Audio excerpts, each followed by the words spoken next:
comment that was made on Facebook the other day about being a submissive woman.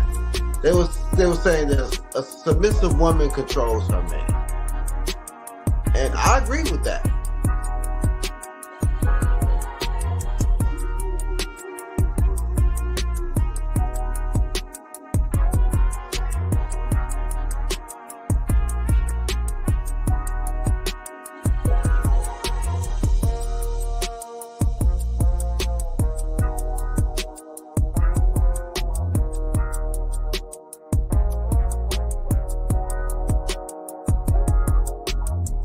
I think until we begin to talk in honesty and transparency and stop pandering to both sides, especially to the sisters, because there is so much entitlement, and because men have been quiet for so long, and it's been the men that has been quiet were the type of men that y'all really need to be listening to.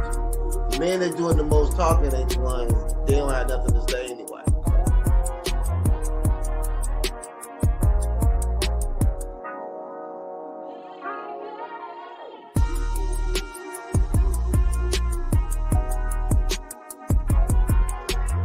What's good? It's your boy Quay Price, man, holding it down for Kandid Konvos. Definitely check us out every Wednesday night, 8:30 Eastern Standard Time.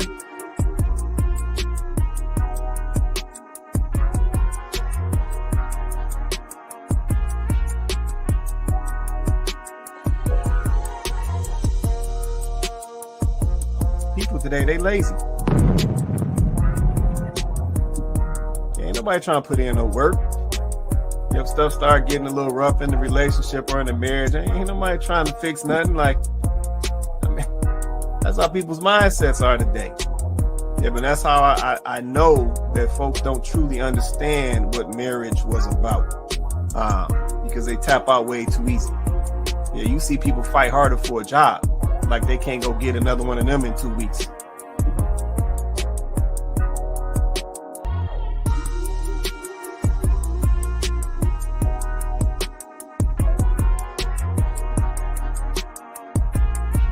Yeah, she's talking about these guys coming to these foreign countries and sourcing out these foreign women because they possess these character traits. Yep, they're more cooperative when it comes to a man, or they're more cooperative when it comes to a marriage and a relationship. They're more, nurturing forward when it comes to a relationship. They're more I don't even want to use the word soft, but I'll use the word soft. They're softer when it comes to, these relationships and interactions with men and so forth. And like I said, we definitely got to be honest. We see a difference, right? We see a difference. And I think, Chloe and Tay made some good points earlier. A lot of this stuff is based around money over here in the West.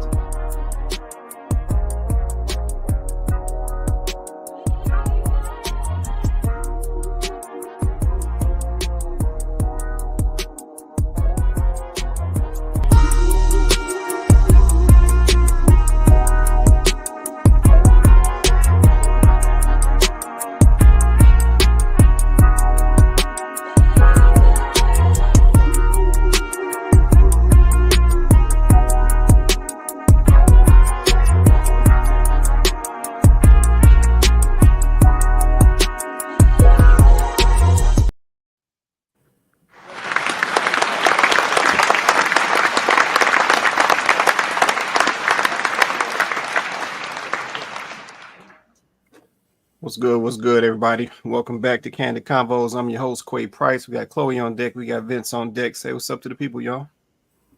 Hey, everybody. Happy Wednesday. Happy Wednesday. Yeah, shout out to all my Happy Wednesday folks in the building. Shout out to y'all. Man, let's say, if you haven't already, do me a favor, hit that like button, smash that like button for us. Likes are free. Also hit that share. We want to get these conversations out to as many people as possible so we can change our trajectory as a whole. But yeah, smash that like button, smash that share as well. Help us get the message out. Help us reach the people. Let's see. Shout out to Eva Wright. She said, hey, y'all, what's going on, Eva Wright? Appreciate you joining us tonight. Always holding us down every Wednesday night. See, shout out to Reed in the building. Crystal Reed. She said, happy Wednesday. Happy Wednesday to you, Crystal. Appreciate you joining us as well. All right. So let me go and get on right on into this. Let's see what we got. All right, here's a link to join us on the panel. You can drop this in your Google Chrome, your Microsoft Edge. If you're coming through an Apple device, you got to use Safari. But yeah, join us on the panel. Join us in the conversation. Don't be scared. Join us. Don't be scared. In addition to the video feed, we also have this link in all the chat feeds as well. So you can catch it at the Kandid Konvos page on YouTube or Facebook. Or you can shoot us a message and we'll send it to you that way as well. So I'll lead us up here as we get into the conversation. Let's see. Shout out to Tiffany Weaver in the building. She said, happy Wednesday. Happy Wednesday to you, Tiff. Appreciate you joining us tonight. Shout out to my guy, Donovan. He said, what up, though? Full moon tonight. Yeah, it might be one of them nights, Donovan. It might be one of them nights, man. Appreciate you, brother. Let's see. Eva Rice said, Tiffany Weaver, hey, lady.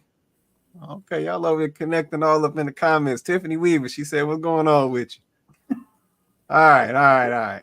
So let me y'all let me know if y'all need this link. I'll drop this down for a minute. Let me know if y'all need the link. We can throw it back up for you real quick. Okay, Tiffany said, hey lady, y'all just about to have a whole conversation all up in the. I see how and y'all you about to share it.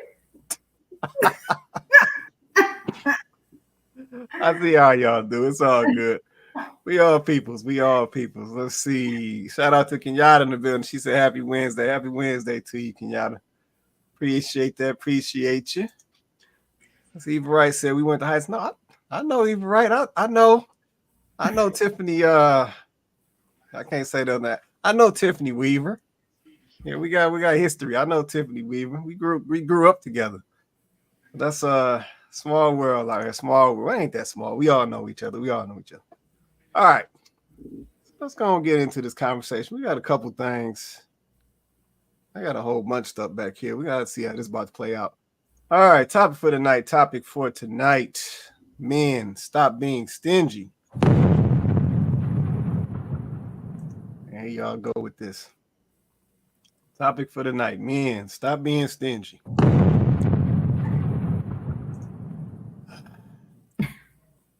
Here y'all go. All right, so let's do this. So we got a couple videos that came. Actually, we got a plethora of videos that came over. Mixture of stuff. And we might pivot in midway, halfway, 3/4 way through the show. I might have to pivot and touch something else just because I've been seeing it circulating heavy.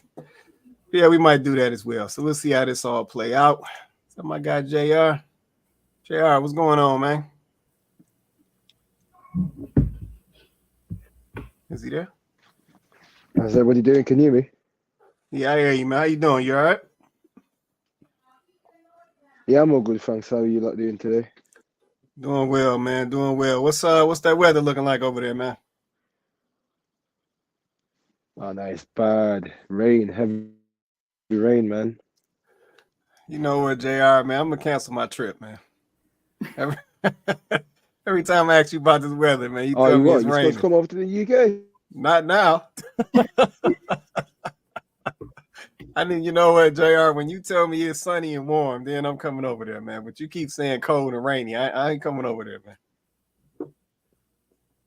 Yeah, nah, the UK, man. Like, literally, like I said, I think like the hottest we get, yeah, like summertime, we like, yeah, we're lucky if we get like 25 degrees, like, you know, on a good summer day.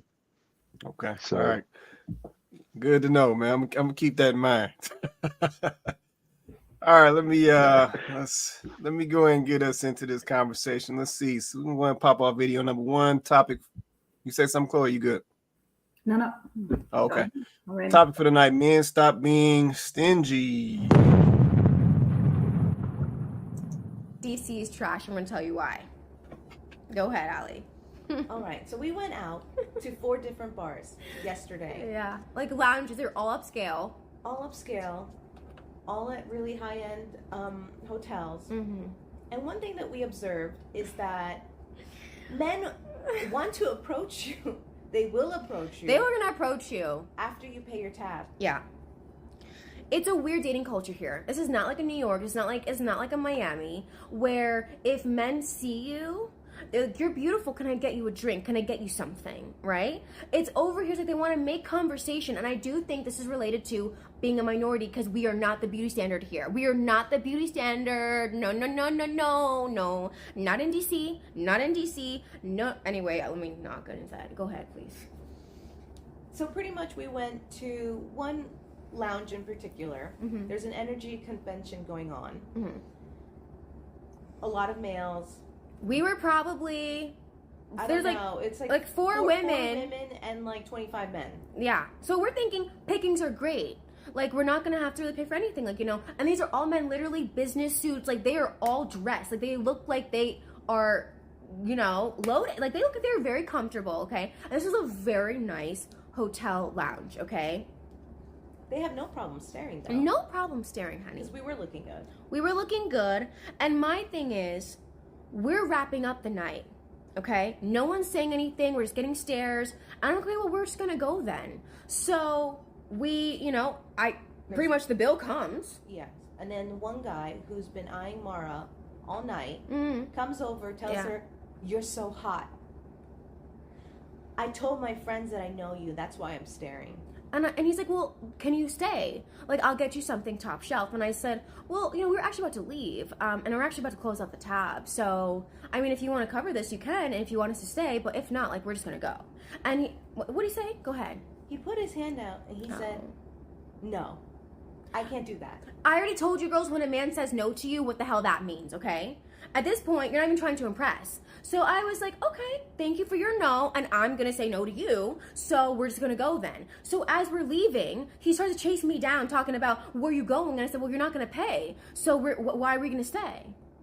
Like what freaking logic is that? So, anywho, where we were seated, there was a table next to us of two older men. And they're witnessing everything. They witnessed the whole entire exchange. And then one of them was like, what did he say? Because she said out loud that if you're not paying my tab, I said it all out loud. Yeah. Then that man, another man who's staring, who witnessed everything, said, "I agree with you. I agree that a man should pay the tab if he wants you to stay." But the thing is, he didn't pay either. And the thing is, too, they were trying to sneak in conversations with her when I'm going to the bathroom, stuff like that. You know, just kind of like, they were also kind of chipping in the whole entire night that we were there. And it's kind of like, if you're not going to, I think the bar culture or lounge culture is, if you want to talk to a single, beautiful woman, that there is some type of, we want to pay, we want to do something, right? It's not free conversation out here. We're not doing that, okay? So the fact that you want to make a comment on that, and not even solve the problem, it's better if you just said nothing. That's my thing. So say nothing. You can observe the situation and say nothing.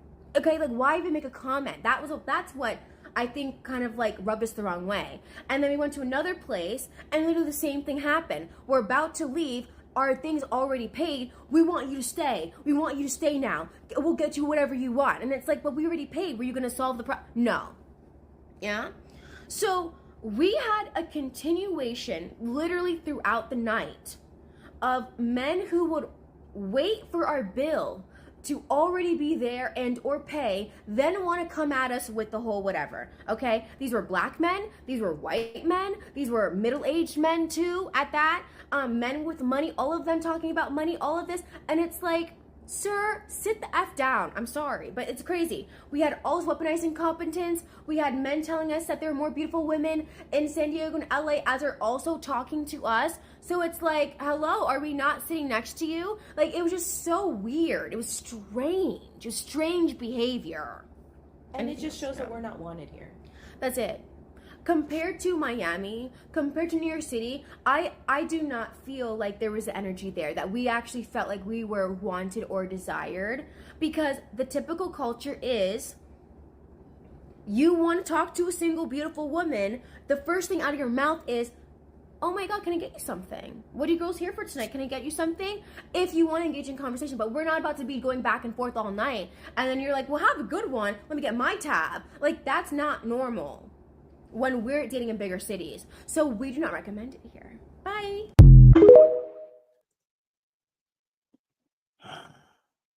Man, she don't get up out of it, man. All right, man. So we talking tonight, man. Men, stop being stingy. Okay, so I'm sure y'all all saw the video. Drop a comment, let me know what you think. We got a couple comments came in. Let's see. Donovan said, pay your tab. Let's see, what if the chemistry is a total miss? No return on investment. Yeah, that's true. That's true right there, Donovan. He also said, hobo mentality vibes. Okay. All right. See, Kenyatta says, sounds like prostitution to me. Is your bill and the drinks, food you had? Let's see. No one is responsible for your bill but you. Shake my head. There it is. Okay. All right. So let me come to the panel. Chloe, Vince, JR. Y'all want to say anything at all? Y'all good right now? Her first problem was expecting something off rip. Like she's saying, oh, it's for women to 25, right? Men. So we should have no problem, getting something. And it's like, why do you go out like that? Why didn't you go out with the genuine intention of meeting people, specifically meeting them, and then seeing how it goes, right?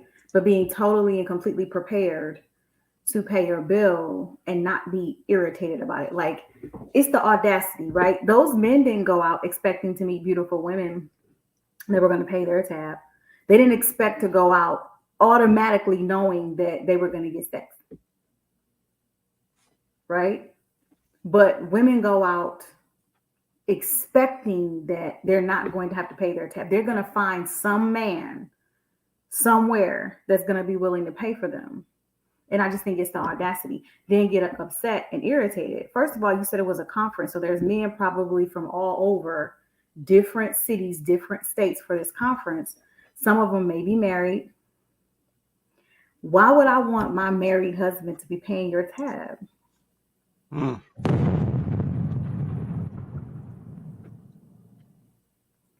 Why would you expect that?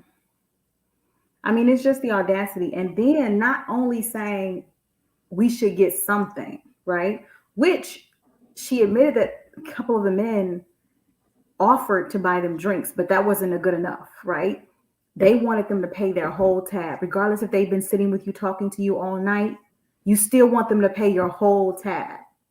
So whatever you drank, whatever you ate, you want these men that randomly approach you to have a conversation with you to pay your entire tab for the night. Because why? So yeah, I think it's just the audacity to me, and I think you got exactly what you should have got. That's what you should have gotten. That's it. You went out expecting something and you got nothing. Good job, fellas. There it is. There it is. Vince, JR, y'all good? Well, first of all, she was goofy and didn't understand the game. Now, mind you, she's pretty and she's young. Okay. But expecting someone to pay your whole tab is a bit ridiculous. Now, I do believe if you at the bar and you a guy and you're talking to a woman, I think you should offer to buy her a drink. If she's drinking, you're drinking, you want to have conversation, hey, how you doing? Can I buy you a drink? After you have conversation, if you feel like you want to continue the conversation. Sometimes you don't want to continue the conversation. It's just a, hey, how you doing? Okay, I don't get a good vibe, I'm going to move on. But if I get a good vibe, now this is my single days, if I get a good vibe and I want to sit talk, yeah, I'm going to offer to buy you a drink. I think that's what men do. But expecting someone to pick up your whole tab, but she's probably had that happen before. I actually have an experience on this last year around when the Lions was in the playoffs. We went to the sports bar. Few married friends, few single friends, and a few of the ladies that I work out with. The one girl, she's young, she has young friends. So the one of her girlfriends, very cute shape, a 3 in the face, but a 9 in the body. So she knew that we were married, so she know, we off limits. But I had a single friend there. Good looking guy, 6 foot, whatever. So she gonna ask him, "Are you gonna pay my bill?" And and it was so funny because I was like, "You got the wrong one, because chicks be paying his rent." But she really thought that she was gonna get him to pay her bill just because she had a cute shape. Hadn't talked to him. They didn't have conversation, and she went out of her mouth. First time meeting him, "Are you gonna pay my bill?" Mm. I was like, wow, the audacity. Yeah, that's So, crazy. so I do believe it happens, and I believe they get away with it until they hit the wall. Okay, feel that right there. I feel that right there, man. JR, you want to say something, man? Yeah. Obviously, from the video, you can tell that's the culture today of, you know, just being entitled and expecting something off a man off rip. But obviously, on the reverse, we should not expect or feel entitled to nothing first or even in return. So that's crazy. But for me, because of the way the culture is, and just going off Mr. Vince's obviously experience, I've only ever been that experience once of buying a lady a drink when I've been out. Just happened to be at the bar, you make eye contact, and just make conversation. It just happened to be a birthday. Oh, happy birthday! I'll get you a drink. You know what you're having. That's it. Kept it moving. But I know what the culture is like. I am buying no lady a drink just because, if you know what I mean. For that particular lady, it just happened that it's just a birthday. But on any normal, I'm not buying you no drink because you don't owe me nothing. So why the hell do I owe you a drink just because we're conversating? You're not special. So I think that's what they're starting to realize now. They're not special because if you was, you either get it or like Mr. Vince said, about the game, play the game. So they either play the game and it's changed, or they don't have to play it. Or men have probably just wised up and just like, you know what, we are fully for normal. It's real. Okay, appreciate that right there, man. Go ahead. You want to say something, Joe? I know if you had some to say already, man. I think Chloe nailed it on the head on this one perfectly. Exactly our sentiments about it. Um, if we go to these circumstances and we're told not to expect no booty, then they should not be expecting no booty from us, as in treasure. So Mm. they are real. The entitlement is crazy. The fact that she had a whole dissertation about why she feel like she should be entitled to a man's resources in exchange for her time, as if she's giving him the gift of her presence. That's the attitude. That's precisely the attitude. That's exactly the reason why they didn't buy her a drink. They were smart, man. They were able to look beyond her physical appearance because she's a very physically attractive woman. She knows it.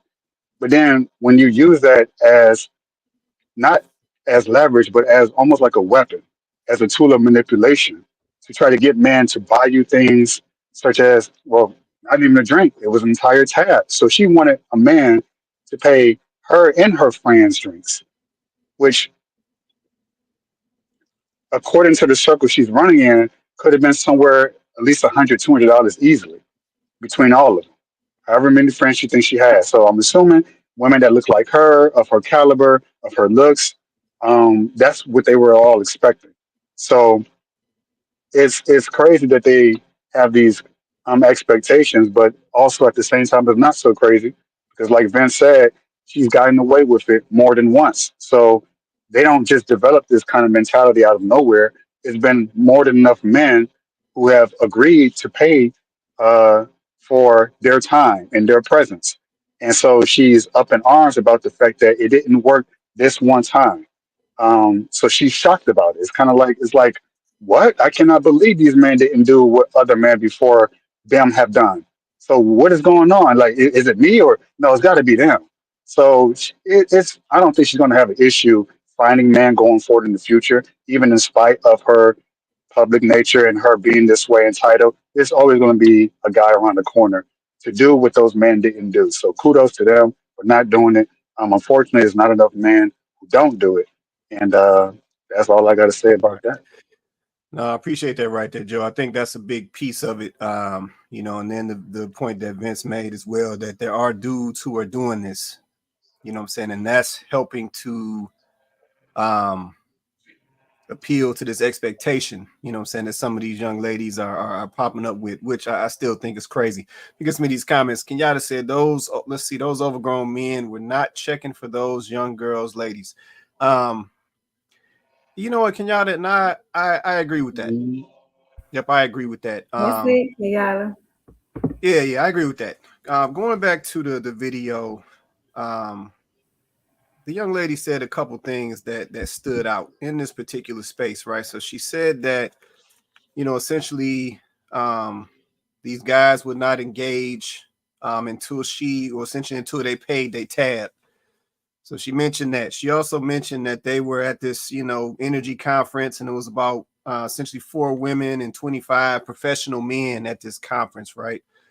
And I think there's some validity to what you're saying right here, Kenyatta. You in a room with grown professional men. Let me just be honest. They ain't gonna play with you like that. Yeah, they make certain decisions with their money. They decide how they want to spend their money, and it don't look the same. So some of these other little cats, maybe these young girls was dealing with, maybe they was going for that. But if I'm understanding the room that this young lady is saying that she in, that type of guy, he not, you ain't about to do him like that. Yep. Now, don't get me wrong. He might be physically, may physically see something that he like. He might think you got a little body on you, you know what I'm saying, or whatever.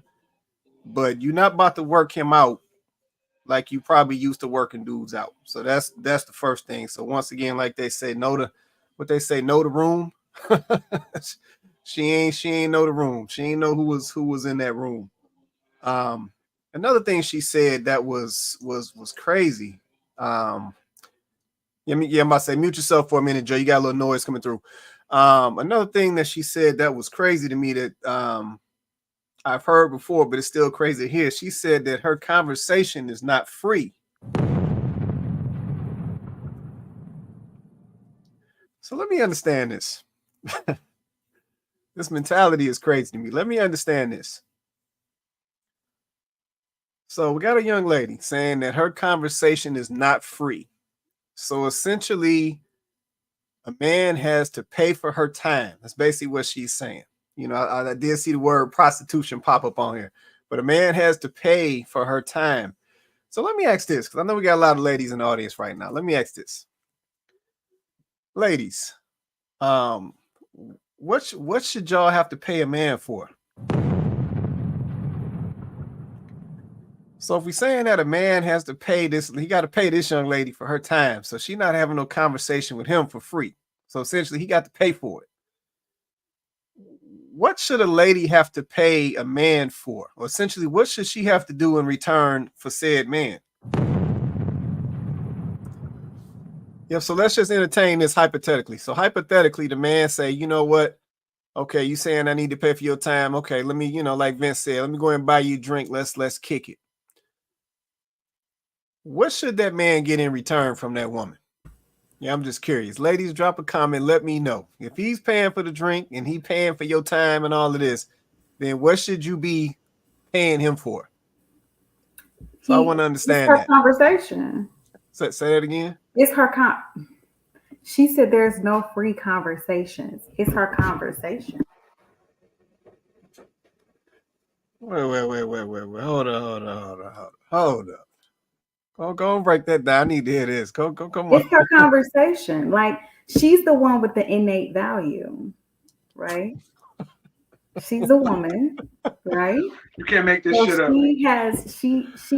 She automatically has value, and she has something you want. So you need to be able to pay for that. Like, she has something you want.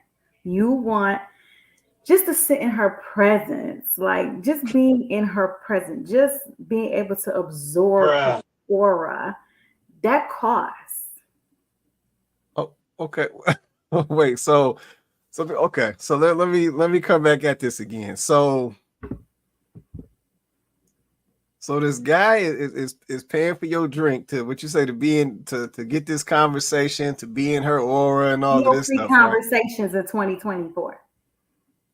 Interesting. But okay, so then what this my question right here. Let me sum this up. So why are we trying to act like the men don't have no value? So he got to pay for her conversation, he got to pay for her time, he got to pay for her just to engage with him. But we trying to act like she don't want something from him though. Right, that's your value. That's the trick. Your resource. That's the trick. You can't make this shit up. You can't make the trick is that she goes into their space, but she's the valuable one. So she's the one going out of her way to where they at, right, Quay? And here's the thing: the idea is to get a man to not see his own value, to be tricked into thinking, well, I have to pay for her time, her drinks, her tab.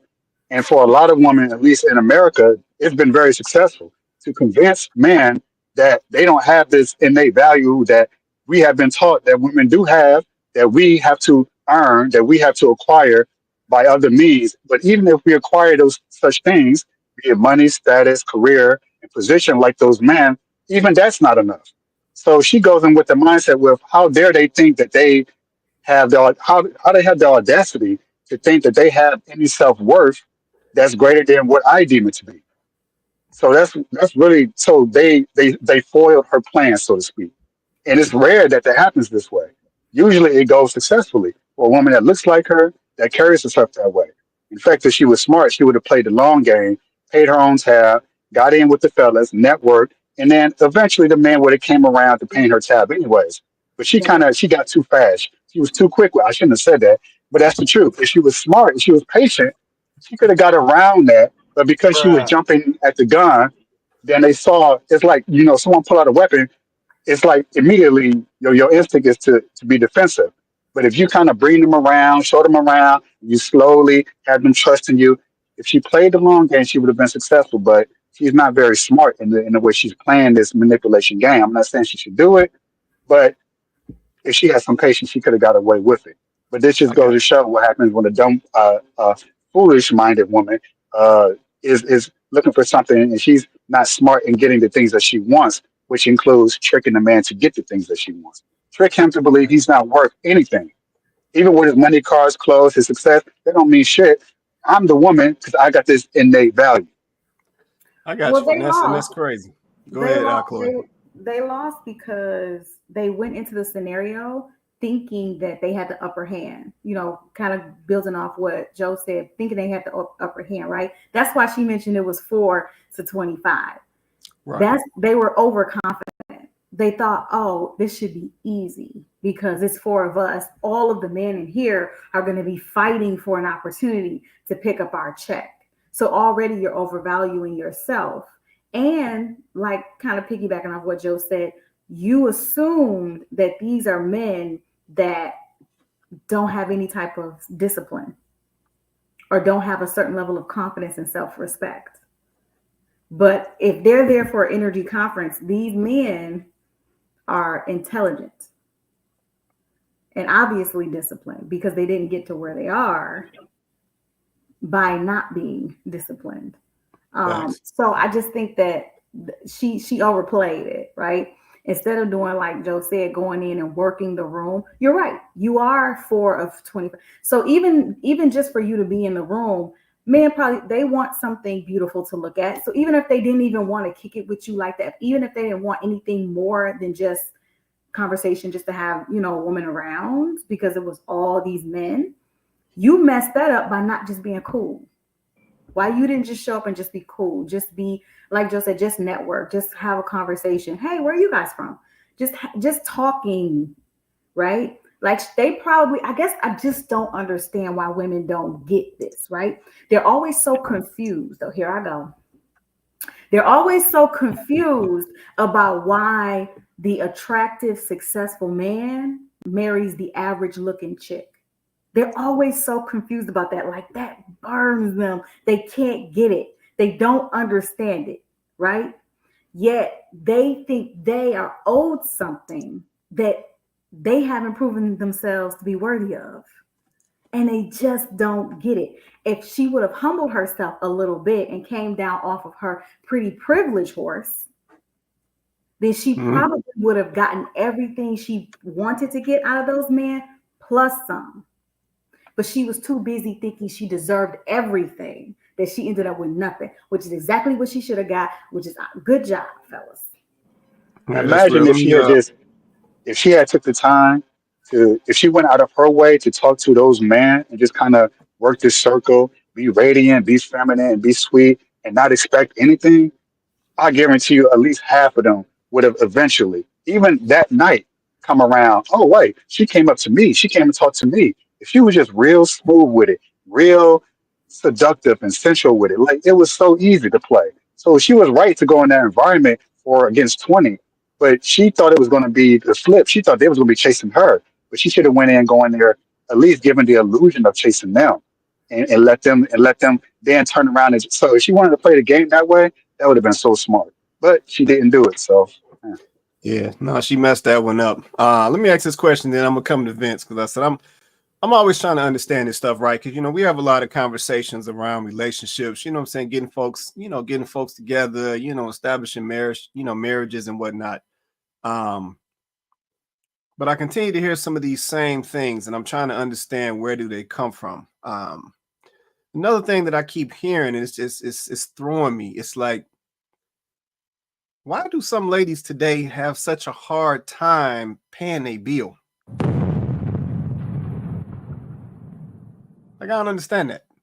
Like, you go out, you hang out, you brunch, you drink, you day drink, you party bus, you do it all. But then it's like I keep seeing examples and I keep seeing videos of ladies waiting on some guy to pay their bill. And it's like, why can't you pay your bill? Like, you're getting this money, you're a boss chick, woman got it going on, you driving your Mercedes, you staying in Birmingham, wherever you staying at. But it's like y'all have such a hard time paying y'all bill. And I'm trying to understand where does that come from?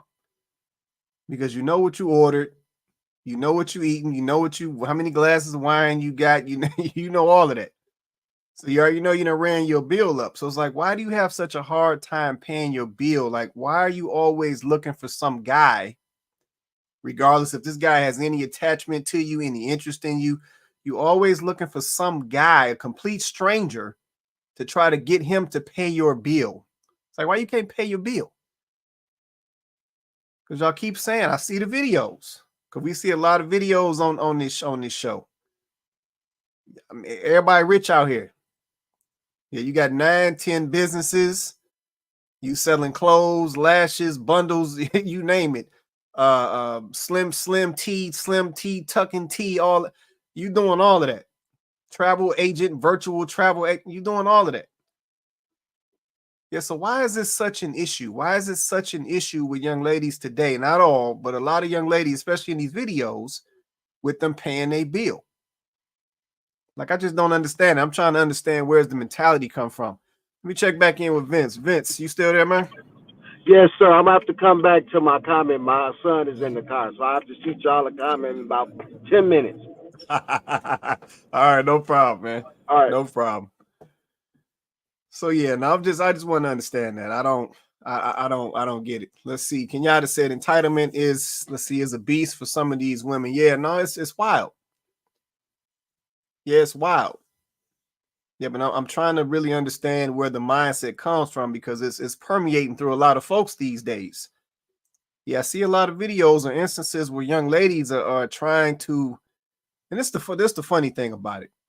This is the funny thing about it. So I see a lot of instances and videos of young ladies trying to extract money from guys.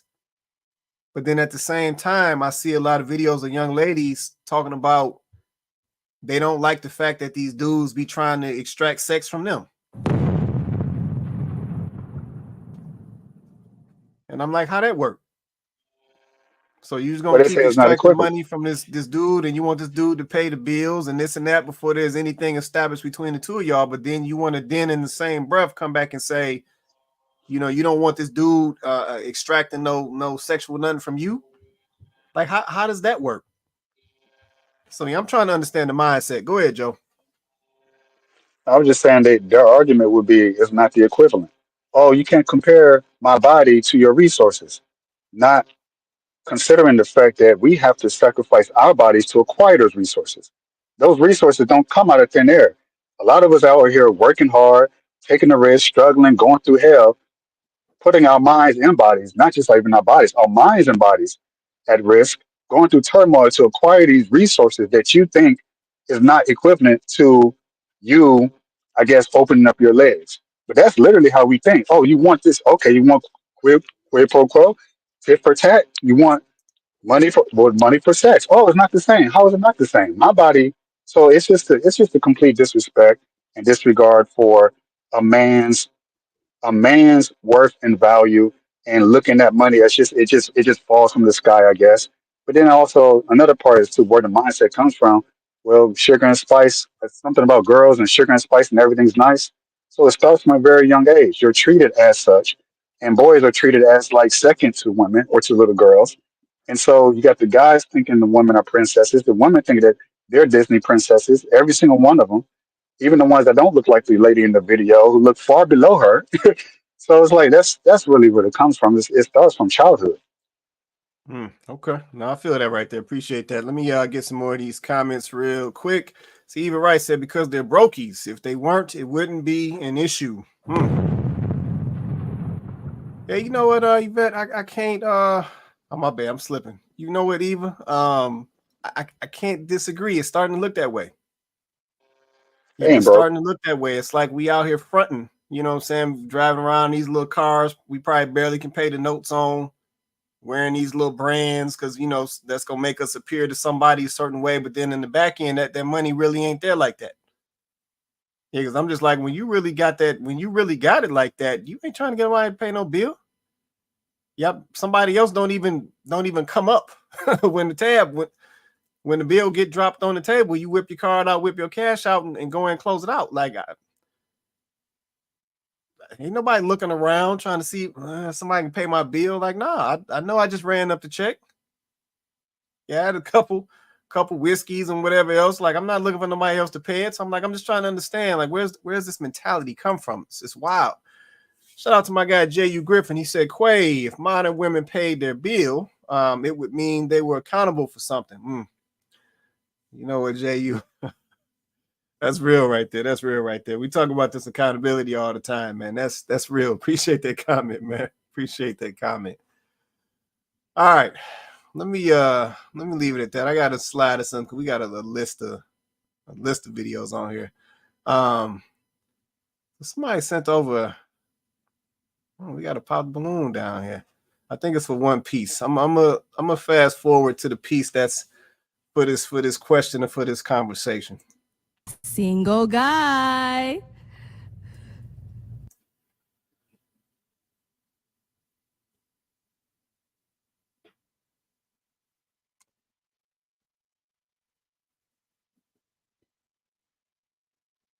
Relationships to further, you know, for the future relationship, something that was negative that in your past relationship. Oh, no, you know what I'm saying? Like, hold on, bear with me. I went too far back.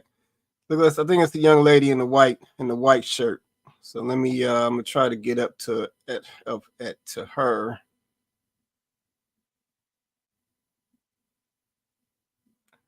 Yeah, bear with me, y'all. All right. We've got our lone balloon over here. Any questions between the two of you? No. You look like you're getting ready to pop. I think I am. Okay. I'm sorry. All right. So why do we pop? Honestly, I think, okay, you know what? I'm gonna just say it. Okay. I know that I might be your type, probably. And I know that because of the way that you were looking at me. Right. Like, you know, you could eat me up on this floor. And, you know, I think when I'm initially meeting someone, especially when there's 1,000 different beautiful women standing here, it's uncomfortable to constantly be looked at like they want to eat you up in that moment. Like, granted, love it. Yes, let my man look at me like that. But right here, right now, it is so uncomfortable. Right. I can't stand it. And I think I get that. I get that all the time at work. And I just be like, all right, bro. Like, I'm just trying to be here. So you don't think that it's like the male like that's really feeling you? You don't think that's No, I feel that. That's why I said I know for a fact that I'm your type. It's just it makes me so uncomfortable right now. Right. And that's why I was kind of like waiting. I'm like, damn, maybe I could chill.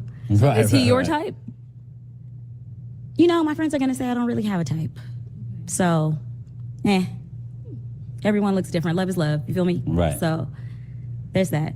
All right. Well then, unfortunately, that is all the balloons.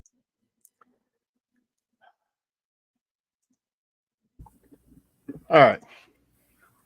So I really want to. I got to ask the ladies on this one because I'm trying to understand. Ladies who just saw that video, what was that? We don't know either. What? I mean, why y'all keep asking us? Why y'all keep asking us? I need y'all to add some clarity. Why what you keep was asking that? us to explain this ridiculous behavior? Like we supposed to be able to understand or relate to this. Like basically, she's saying that this man was looking at her like he was feeling her. All those women up there, but the only one he had eyes for was her, and it was making her uncomfortable. Make that make sense.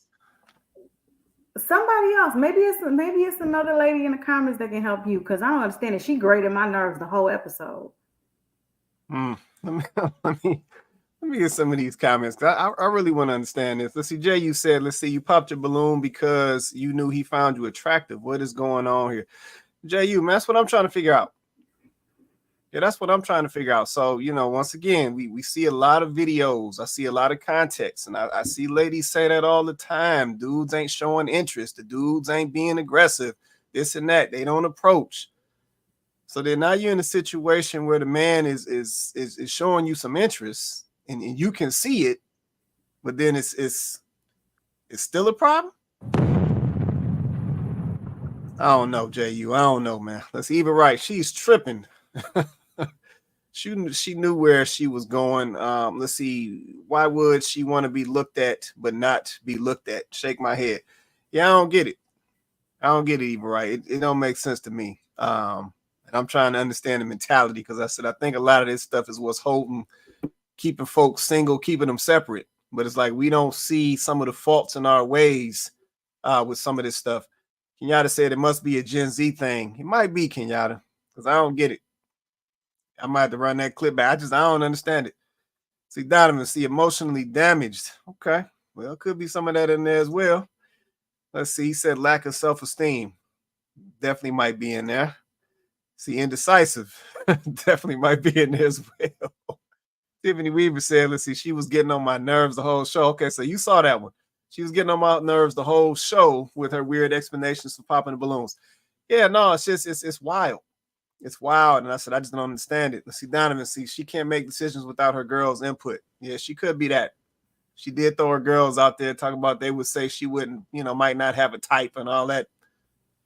So I'm just trying to understand it. And would we consider that what she just did, would we consider that playing games? Keeping it a buck, what she just did, would we consider that playing games? Let me come back to Vince. Vince, you ready, man, or you are not yet? Yes, sir. I don't have a comment for this last one because I don't understand that. But as far as the women not paying their bill, because they understand that a man, i.e. society, will always catch them if they fall. I've seen it in the court system. A guy can come in there with a bold driver's license, driving on suspended, got 12,000 tickets, they give him 90 days. If a lady come in there and talk, well, I was taking my baby to the daycare, they'll find all type of programs for her and give her time to pay the tab and everything. So at the end of the day, they understand that society is not going to let a woman fall. Because I have a question. Gotcha. Have anyone known any men that got their student loans forgiven? Not me. I haven't heard of one man that said they had their student loans forgiven. Yeah, I don't know anybody personally, man. I know women, 100-something thousand, 169,000, 75,000. And I said, you know, what y'all gonna do with that money? Go to Jamaica? You know how I go. You know how I go.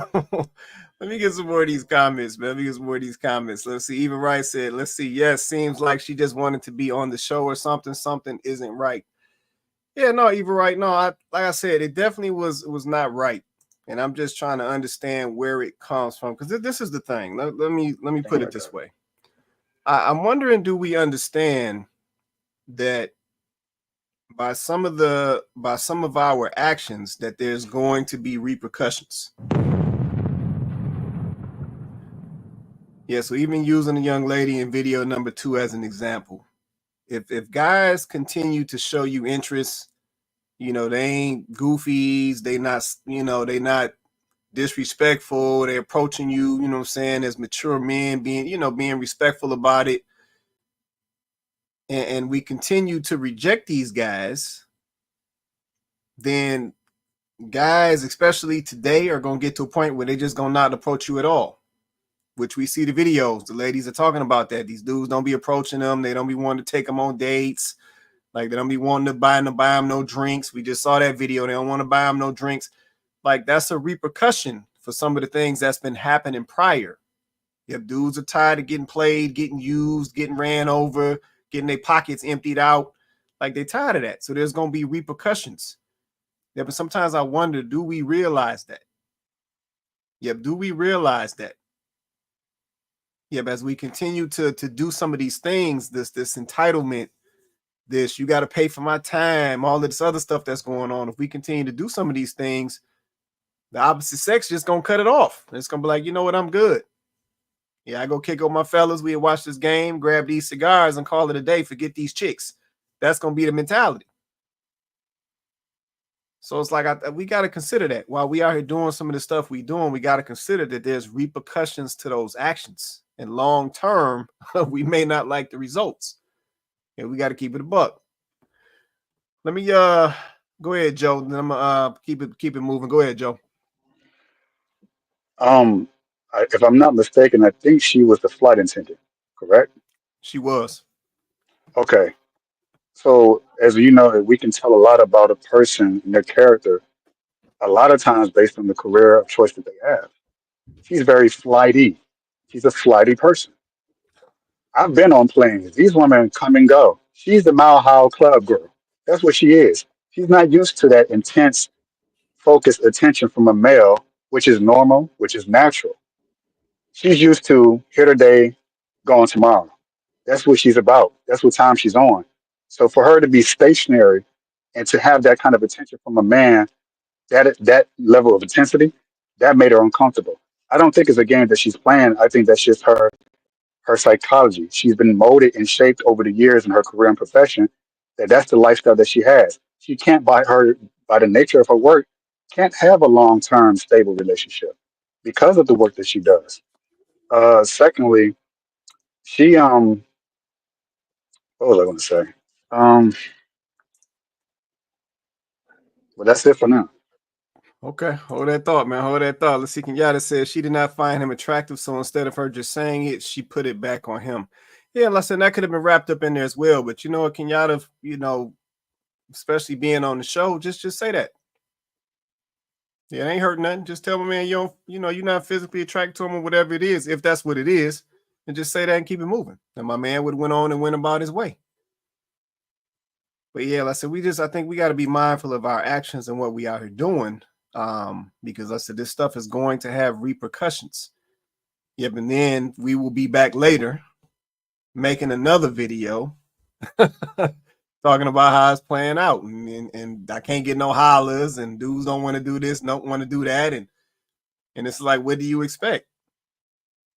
Yep, if you over here playing with the cats, then they just gonna say, forget it, I'm good. I don't feel like playing today.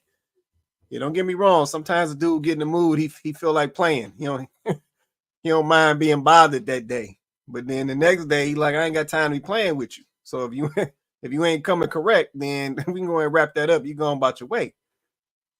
So yeah, I think we gotta take that in consideration. Yeah, this stuff is going to have some fallout, you know, if we keep it going. Let me get this comment, then I'm gonna keep us rolling. Eva Wright, let's see. She said at the same time, getting more of the attention that she claimed she didn't want. That too. Yep, that too. No, I agree with that. All right, let me keep going. So these are a little mix-up video on here. Let me see what we got right here. In an era right now where nobody wants to be what they are. Ooh, say it again. You are what you are. And when you know what you are, you know what your duty, function, and responsibility is. Right. I agree with that. When you don't want to be what you are, for example, I can use my cellular phone to hold my windowsill open. Mm-hmm. I can prop my window up if I wanted to. But I should not be surprised if one day the window crack and break my phone, because that's not what it was made for. You can do whatever you want to do and be who you want to be and date how you want to date and do your relationship however you want to do it. But if you go outside of what it was made for, outside of the natural duty, function, and responsibility, which you have no say-so over that. It was here before you. Now let me ask you So when you go outside of that, you should expect chaos, confusion, and calamity. Right. And that's the crux of why a lot of modern day marriages don't work, because nobody want to be what they are. I agree with. Okay. Man, drop some gems. You want to say something, Chloe? Go ahead. Oh no, I was just gonna say period. You know, I try to speak to the ladies when I can, and I'm not necessarily speaking to present company. I'm more so just speaking to, you know, anyone who cares to listen and comes across this piece of content. But ladies, we are just out of order, and we have been for quite some time, and it's just been progressively getting worse. It started a long time ago, but it has been getting progressively worse generation over generation. And I would say this is the worst thus far. And I think it's why shows like this exist. If you didn't give us the content, we wouldn't have anything to react to. I mean, women no longer value the things that we were literally created to be. We don't prioritize being mothers, even though that we're literally the only ones who can be. We didn't prioritize being, you know, keepers of our home, when we were literally built to be the nurturers and the ones to do that. We don't prioritize, you know, being comfort and peace to our men, when we were created emotional for that very reason, right? All of the things that we were literally purposed for, we no longer want to, we don't value them, and we no longer want to live in those roles. We don't want to carry those roles out anymore, is what I'm trying to say. Now we sort of have a culture where it's resented. We resent being women in the natural construct. We resent the fact that we're looked at as the emotional weaker sex. We resent the fact that we're supposed to be the nurturers and the keepers of the home. We resent the fact that, you know, our men, this is a patriarchal society, and our men are the leaders over us in society. We resent that now, when literally that's the way it was meant to be, right? Like, I guess people just don't understand it. And when you try to take it back to the cross, they really get lost. It's like, it literally says your desire will be for your man and he will lord over you. Literally. I guess y'all forgot about that. I guess y'all forgot mama, she ate the fruit. Boom. Daddy came back. He ate it too. Those were our parents. So what did God do? He said, listen, I'm going to let y'all go ahead on and exist, but y'all gonna have some complications now. And it's like, we forget that this is literally the roles that day he designed us to have. Okay, well now, ladies, this is what's gonna happen with you. Men, this is what's gonna happen with you. Right then and there, the designation was made, and it has continued throughout time, and it's going to continue throughout time because he said it and it will be so. So we're fighting against something that was destined by our creator. That's why the gentleman in the video is correct. When you don't fall in line with the order of things, there's always going to be chaos and calamity. You can fight it all you want to. It does not matter. You're fighting a battle you will lose because you don't understand that you were created for a purpose. More than one, but a purpose just the same. And until you want to accept that assignment and accept that, then you're going to be out here in confusion. Period. Go ahead, Vince. I saw you come off, man. I agree with Chloe, but this generation has thrown all that out the window. There is no gender roles. There is no roles of a husband or roles of a wife. And I'm talking about Christians. That's what I don't understand. I'm talking about Christians. They the worst ones, man. I asked a Christian the other way, is there right and wrong? Well, I guess it depends on how you look at it. I thought the Bible was supposed to be, well, I guess it's how you look at it. These are Christians. I don't want no man. Jesus is my Lord. I don't believe that part of the Bible. My mama didn't teach me that. So I don't know, Chloe. I don't. It's so deep now, and it's so propaganda. Even with, I know y'all don't want to bring up politics, but I'm gonna bring it up. Even with the Barack Obama. No, it's coming, man. Just hold on. It's coming. It's coming. Just hold on. Wow. It's coming. It's just we are totally out of order, and we don't want to. It used to be a time there was a right way, even if we didn't want to do it, even if, but there was still a right way. Now there is no right way. It's all about, well, what make me feel good, what make me feel happy, how I want to do it. That's it. So how they feel at the time. But and then my thing is, well, what about your results then? Well, let's talk about your results. Let's talk about you can't stay married, your mama wasn't married, your daddy wasn't married, Let's talk about your kids who following right behind us, having outside babies and can't get it together. So how about your results? Oh, well, that can happen to anybody. How can you compete? How can you really have a conversation with somebody when they always gonna deflect? That's facts. Well, white people do it too. Okay. Just because you got a husband, that don't mean nothing. Okay. No, you're right, though, just man. because you got a wife, that don't mean nothing. No, you're right. I hear that same stuff. I hear that same stuff. He gonna cheat anyway. Right, he still gonna cheat. Yeah, I hear that same stuff, man. But yeah, shout out to, I think it's called Unqualified AF is the name of that podcast. Shout out to them.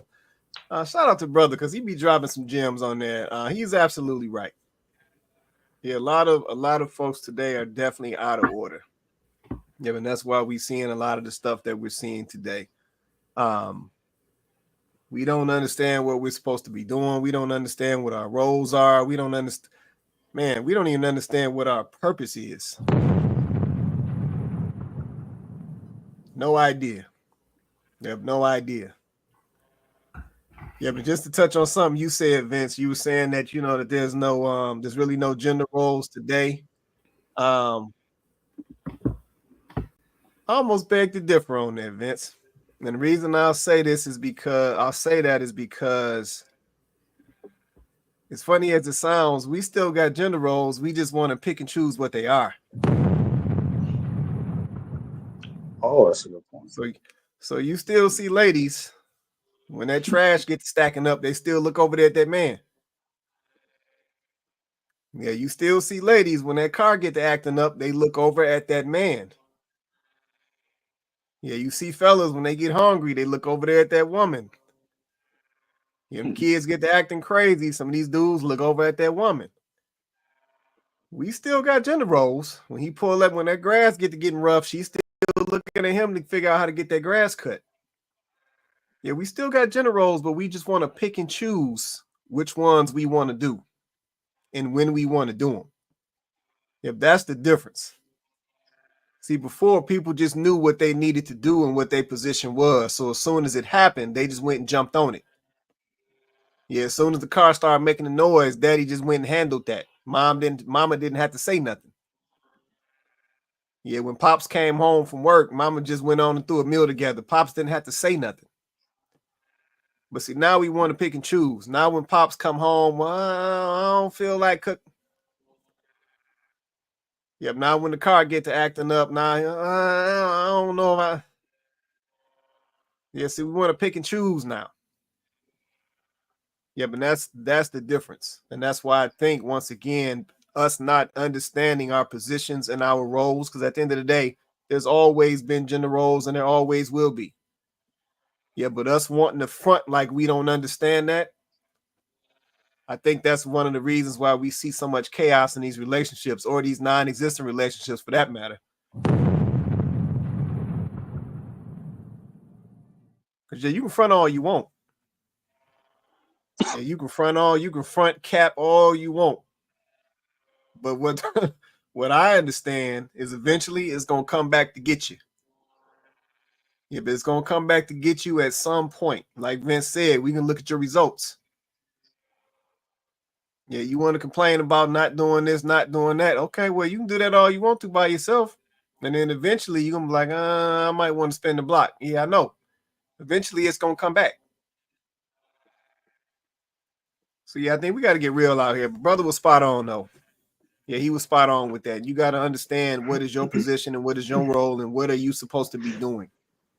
Yep, only then will we see some different results than what we seeing today. You want to say something? I saw you come off, JR. I know you've been quiet. You want to say something, man? Yeah, I just want to respond to obviously what you just said. Go ahead. Yeah, I beg to differ. Come on with it. I get what you mean in a sense of what you're trying to say, that basically what you're saying, there's a choice between both men and women, right? There's a choice. But in reality, there isn't actually a choice for a man, because the man is actually whipped into line. Because I don't know if you've seen the video that's been circulating around from that UK podcaster about married women being, labeled as prostitutes and all that stuff. I don't know if you've seen that video circulating around. Yeah, that's I haven't. I think Chloe has. Go ahead. Yeah, so obviously that's the two UK podcasters. So I just happened to go on her page or whatnot. Obviously she's a dominatrix or whatever it is, right? So I'm looking at obviously the comments of just different videos. I'm just sitting there, kind of just looking at comments, and the comments from married women is basically, I am married, yes, and I want to do whatever the hell I want to do, but my man can't do as he pleases. And I'm sitting there thinking, damn, that's mad. That is crazy. Like, even if a man wants to have a choice, like I said, they are whipped back into line.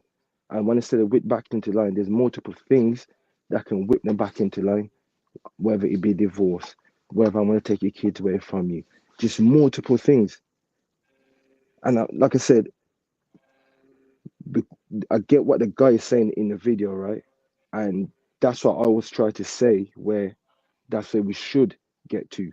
And obviously I know that obviously with the timing or whatnot, your podcast is obviously short in terms of the hours, right?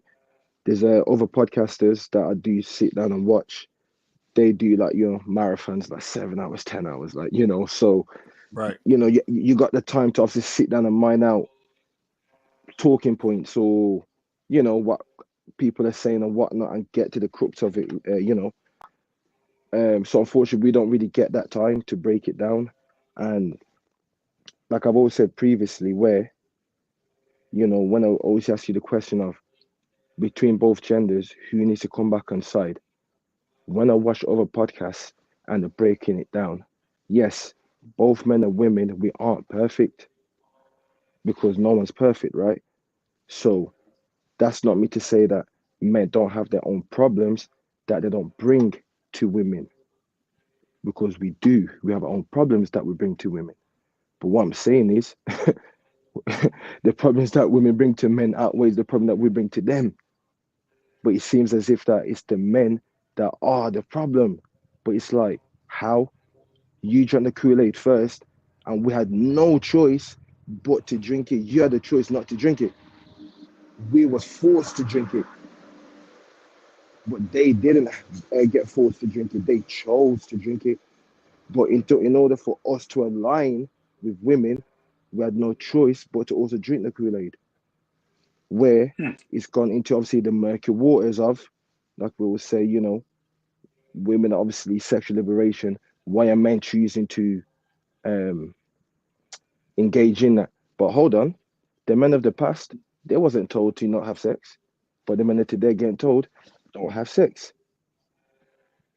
You know, so it's like it doesn't make sense, and that's why I say sometimes when I say certain things of the point of today, I always preface it like it can sound stupid because it doesn't make sense. Why would we would align in and jump into the murky waters like the ladies have, and we're complaining about it? If you know what I mean. So, but yeah, I'll leave it there. Okay. All right. I ain't mad at that, man. I ain't mad at that. Go ahead, Chloe. I was gonna say, I think, yeah, I did get a chance to see that podcast. You know, but of course, I only saw a portion of it. The one that they keep, you know how they keep clipping things up and then force feeding us what they want us to see. And so I only saw one portion of it where she was talking about marriages like prostitution. From that one clip, she seemed to have a very negative view of marriage as a whole, which is interesting, right? Because, you know, women benefit from marrying and divorcing way more than men. So it's just kind of interesting that she had the kind of perspective that she had. But it more so seemed like she was just trying to justify her behavior because she was a prostitute. She wanted justification for why what she was doing was okay. And how is it different? It's very different. I think that this is what the gentleman was talking about in the video that we just played, right? When you don't follow an order, there is going to be confusion. That young lady was confused. There is going to be chaos and calamity, right?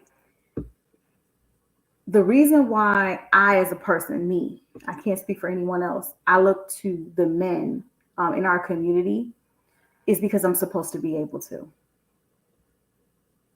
I don't know what people want you to do. When they ask you, what do we do to fix it? And you tell them what to do to fix it, take it back to the foundation. They go, well, but we in a different time. Okay, so in a different time, we tell you men stop having sex because we in a different time, right? Maybe the generations before us didn't have to play by the same rules because the situation wasn't what it is now. The situation is what it is now. So I'm telling you, if a woman is out of line, if she's out of control, do not entertain her. You validate her when you do. Now, maybe that you can go back and compare and say, well, men didn't have to do that then. Women weren't out of control to the level that they are today. The audacity is at an all-time high. Right. So if you want to counteract that, what I am saying as a man, to protect yourself, I'm actually saying to protect yourself. Like, don't entertain that. Don't entertain it. Because guess what? You have a choice too now. You always did. You have a choice. You do not have to entertain that. You don't. You don't have to go along with what these silly women want. You don't have to. Why do men think that they do? Right? You guys are saying you're the ones with all the options. Okay. So if you're the ones with all the options, then exercise some of those other options. Don't entertain these women. Don't. And this is coming from a woman. Some of this stuff is getting on my nerves, and I don't have to date any of these women. So I'm saying, yes, I'm going to look to the men for the structure. I'm going to look to the men for the restructuring. I'm going to look to the man for the order, because that's what I'm supposed to be doing. You guys are saying you're leaders, right? That's what you're saying. So when we say, okay, so lead, and the women who don't want to fall in line get left behind. And the ones who can fall in line, well, there you go. You just weeded out a whole bunch of trash you don't have to worry about, because they canceled themselves out. Everybody ain't gonna make it. Thanks. So instead of us living in this, and I'm just speaking in general, like instead of living in this defeated mindset, right? Like you have a choice. Like now more than ever, there's so much available to us now more than ever. So I guess I just feel like time out for excuses, time out for justifications. You just got to do what you got to do, even when it's hard. That's real. That's real right there. That's real. Let me come to Joe, and I'm gonna take us to the. I saw JR come off. You want to respond to it, JR? Yeah, I just want to say, I totally understand what Miss Chloe's saying, and like I said, Miss Chloe, when we run that marathon one day, we're gonna break it down, man. We're gonna break it down. So yeah, I totally understand. All right, now, I appreciate that, JR, man. You ain't about to see, man. You already trying to get me on here for 7 hours. See, we ain't. No, man. JR, okay, I'm curious, right? Who's watching the podcast for 7 hours? Say that again, sorry. Like who, like you said that sometimes they have like marathons where they go for 7 hours or more. Yeah. Like who actually sits and watches it for that long? You know, it's crazy. People actually do. Obviously, I'm not gonna name drop obviously podcasts or whatnot. Right. But obviously we just keep it respectfully. So yeah, like people do, and these are just people that just tend to work together and whatnot. And then you see Hink pop up sometimes.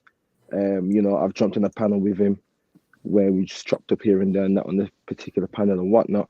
And yeah, like literally 7 hours. Like it's crazy. Like they might do like 3-4 shows. Like yeah, it's crazy. Like it's rare that you see like 3 hours. Does that make sense? So what I meant, like, just in the sense of the points that you made, like I said, I totally understand. But obviously because of the time, obviously I'm gonna let somebody else jump in so they can obviously say their piece. But like I said, the day that obviously that comes, we're gonna have the time to obviously chop it up properly and break down every individual point to obviously get to the point that we're trying to get to. All right, now I feel that, man. Yeah, one day we're gonna do one day just for you, JR. We're gonna do a 5-hour, 6-hour show. Just for you, so we can go ahead and mine this thing on out. I appreciate that. All right, Vince, I saw you come off, man. Was that let me let Joe. Okay. Well, go ahead. Is that Which Joe? one? Oh, you can go ahead. Go ahead, Vince. I think the issue is, speaking as the OG, the unk of the panel, I think it's because we are not intentional. If I look back at all my relationships, it was because I wasn't intentional. Really, it was, and maybe I needed her for a certain situation, because I wasn't always financially responsible. So maybe I did need her to pay half this rent. That's just being 100. And maybe I did like the sex, so I did kind of let her, we went back and forth.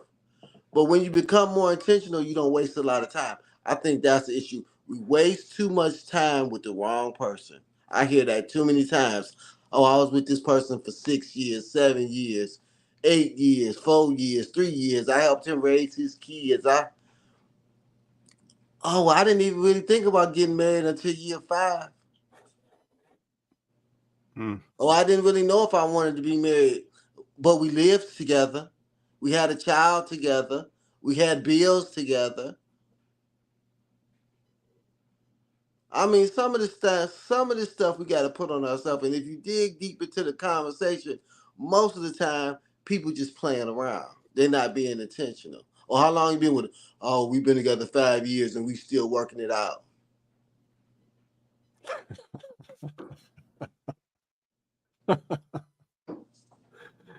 Come on now. Right. Come on now. Me and Remy talk about it all the time. Rem said, she looked back and she said, look, I should have gave these guys 6 months to figure it out. But a lot of times we just not intentional. People don't talk about wanting to be married or getting married. They just kind of just fall into it. Well, we've been together this long and we got a kid and we live together and I don't really want to pay my bills on my own and you don't really want to pay your bills on your own, so let's get married. Yeah, but see, Vince, to your point right there, see that's supporting what my man just said in the video. See, that's essentially out of order. Yeah. See what I'm saying? So you just said y'all done had a baby together, y'all got bills together. Now you talking about getting married. It's like, see, that's out of order. Yeah, but Definitely. See that right there. Yeah, the lack of intent, the lack of intention, and then the lack of order. That's why we see some of what we see today. That's it right there. Let me come to Joe, then we're gonna go on and get greasy. Go ahead, Joe. It's on you. Okay, so Chloe made an observation that I was curious about. I'm going to ask her a question, which also points to what JR was speaking about as well. Almost like this intentional way of trying to dismantle, as they say, the patriarchy. Or when they say that, it sounds good on paper, but it's like you're dismantling a sense of order, a sense of justice, a sense of structure. So my question to Chloe is, because I can't really relate to it, but I've seen this in quite a few women that I've met. Not all, but a lot. Where does this resentment towards the masculine nature of men come from? And I think Sigmund Freud described it as penis envy. Like what is that? Is that something that you went through, or that other women that you spoke to, in which you realize, oh, I don't have this thing, but then you either fight against it and try to acquire it through other means, be it taking the man down, or men, or society, or patriarchy, or you embrace your femininity and who you are as a woman, and you seek a husband, you seek having respect for your father. So I'm just curious as to why you think that is, because I still haven't really quite figured it out. I know it exists. It's there. Clearly it's there. But why is it there? If that's something you think you can even respond to. Yeah, I actually do think that there's envy there. I think that society has helped push the narrative that you're missing something, right? If you're a woman and you don't have your own and you have a man that you have to answer to in some way, and who are you if you don't have your own career, or you don't have your own education, or you haven't established a name for yourself? It used to be a thing of pride for a woman to take on a man's name. She was proud of that. Now I'm gonna hyphenate, or I'm just gonna keep my last name. And it's because women are like, no, I want to make a name for myself. I want to have a position. I want to have a place in the world. I want people to look up to me.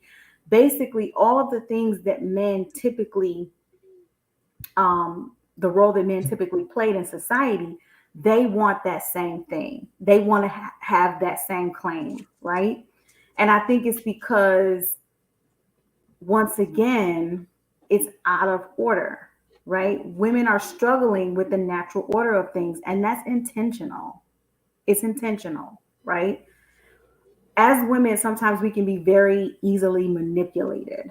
We can be very easily influenced because of our emotional nature. This is why Eve was the first one to get the lie, because she was going to be easier to manipulate. And that same lie is being told to women today. Oh, well, are you sure it's the best thing for you to stay at home? But what about you? What about your life? What about your name, your career? What about your dreams? Right? Like, it's always a question of, what are you going to miss out on? What about you?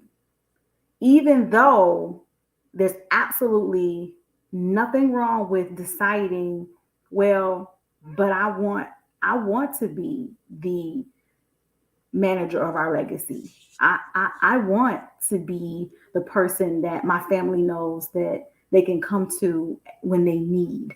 I want to be that. I value that. I think with me, I was fortunate or privileged or blessed to have a mom who valued her role as a wife and a mother. That doesn't mean she didn't work outside the home, but she valued her role as a wife and a mother first. That was her first priority.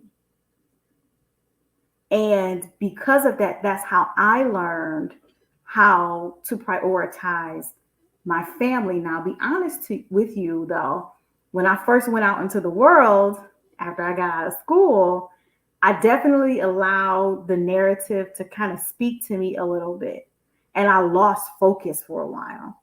And here I am still wanting that family, because it's how I grew up. I still wanted my family. I still wanted the home. I still wanted the legacy. I still wanted all of those things. So I still made space in my life for them because they were important to me, because that's the example that I had.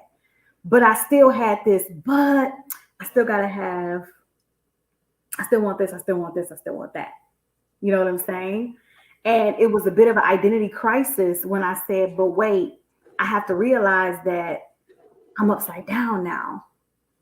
I'm not prioritizing my family and the things that are way more important the way that I should, because this name for myself, this career, this money has taken priority, right? So this is why I say what I say to women. It's very easy for it to happen.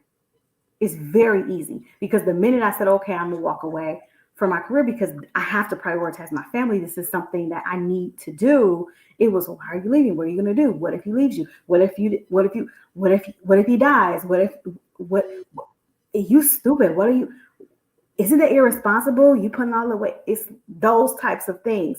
These are the types of this the conversations that women get thrown at them when they do decide, I don't want to be out of order anymore. And listen, that doesn't mean you have to stay at home. You can still work, but you realize that you need to prioritize your family first and do so. You can do that, right? When you feel like you're not doing that, there has to be a shift. You need to figure out what that looks like for you. But there has to be a shift, because society doesn't care about your family. They don't care. They don't care if your kids are raised by social media and nannies and daycares. They don't care, because it's more tax dollars for them. They don't care if you're out of order, because you're more valuable to them as a single woman than you are as a married woman. They don't care that we're fighting back and forth with each other. They don't care. It's more money for them. Let us be at odds. I mean, we ain't having babies, which they haven't figured out how to stop us from having babies because we love sex too much. But we ain't having babies. They still getting now they getting taxed from him and her. Divorce court, they're getting money off of that. They're getting money off of child support and friends of the court. They getting, so they don't care. It works for them either way. We have to unplug for the matrix, and we have to decide that we care enough to do that. We do. Right? Which is why I said what I was saying, you know, with JR, he's right. Sometimes you do need time to mine out these conversations. But this is why I was saying that to him. Like, once you realize, this is where this is going, you have to make a decision for yourself personally to say, I'm not a part of that. I don't want to be a part of that. I see that's where this is going, but I'm choosing something different. Right? And if every individual makes that change, then that's when we start to see overarching change. And it does take time, but it can happen. That's real. Appreciate that. Appreciate you answering that. All right, let me go and get on into this. I knew this was coming, so let me go and get on into it. I'm going to switch this up. We'll close the show out on this. Black folks in politics. Black folks in politics. I mean, I've been seeing all type of stuff circulating. All type of stuff. Video after video after video. I got a couple of them down here. I'm just going to run a couple, and then we're going to go and have this conversation, and we gone for the night. Black men being lectured to? Why are black men being belittled in ways that no other voting group? Now, a lot of love for former President Obama, but for him to single out black men is wrong. And some of the black men that I have talked to have their reasons why they want to vote a different way. And even if some of us may not like that, we have to respect it. So unless President Barack Obama is going to go out and lecture every other group of men from other identity groups, my message for Democrats is don't bring it here to black men who, by and large, don't vote much differently from black women. Got this one question for Barack Obama. When you gonna talk to the white man? When you gonna talk to the Hispanic man and the Asian man and then all the other race of men out here in America that are voting? When are you gonna talk to them about who they need to vote for? I really can't stand this. I really don't understand why black people of certain caliber or status who think they're quote unquote better than us regular black folks, these type of black folks, the celebrities included, why do they feel like they can talk to the black people the way they want to talk to black people? Like, we supposed to just fall in line. Are we they Negroes now? Are we their Negroes? Because I'm confusion. I just really can't understand this. Like, if you can't see the pandering, you're blind. And every Democrat out there to know, you do not own black people. We are not slaves. Our chains are gone. We do not owe you anything. And we don't have to give you an account for how we choose to vote. Obama is back on the campaign trail and he's making the case against Donald Trump. But before his guest feature in Pennsylvania, Obama made a surprise visit to Kamala Harris's campaign headquarters in Pittsburgh. It was there that he got candid, maybe a little too candid if you are in the vice president's inner circle tonight. He warned that Harris is underperforming him with black voters, and he had a message specifically for black men. You just aren't feeling the idea of having a woman as president. And you're coming up with other alternatives and other reasons for that. And so now you're thinking about sitting out or even supporting somebody who has a history of denigrating you because you think that's a sign of strength, because that's what being a man is, putting women down. That's not acceptable. He sounded like a slave master in that clip. Sounded like he was on the plantation telling a bunch of people who had run off, they don't have the right to do something unless he gives them permission to do it. It's as if he's telling these people, you all just need to shut up and get in line. Do what I tell you to do. How dare you try to think for yourself? How dare you try to reason for yourself? How dare you choose to vote for somebody else who I say you don't have the right to vote for? How dare he try to shame people and tell people that they're misogynists if they don't vote for Kamala Harris? And you say that Donald Trump is the one who's denigrating black people. You are the one, President Obama, who is denigrating these people because you think that they don't have the right to think for themselves. And instead of respecting their right to choose who they want to vote for, you want to shame them into voting for the Democratic candidate because they don't have the right, in your view, to vote for somebody unless you say that they have the right to vote for that person. And I actually saw another creator on this app praising Barack Obama for this stunt he pulled last night, talking about, yeah, he told those black men, he let them know. It is not up to Barack Obama to criticize anybody. It is not up to Barack Obama to try to shame anybody into doing something. That is not his place. He is not nobody's daddy up in there. Black people are not accountable to the Democratic Party. We don't have to give an account for who we choose to vote for or how we choose to vote. The Democratic Party is accountable to us. Kamala Harris is running for president. She is accountable to us. And then our former president actually had the nerve to talk about how disappointed he was in the black community for not supporting Kamala Harris the way they supported him. So when he was running, he got about 95% of the black vote. Joe Biden in 2020 got about 90 or 92% of the black vote. Now we have Kamala Harris in the swing state of Pennsylvania, which is where they were. In that state, she has about 77 or 78% of the black vote as of yesterday. But instead of placing the blame with Kamala Harris, people are turning around like Barack Obama and saying, the problem is you. You're the problem. You're a misogynist. If you don't vote for her, there's something wrong with you. It's not her. It's you. All right. Let me get some of these comments, then we can get on into this. Let's see, JU said, okay, we get upset when we are not addressed, then we get upset when we are addressed. Most of us are not looking towards the long term. We get caught up in our feelings instead of our logic. I appreciate that comment right there, JU.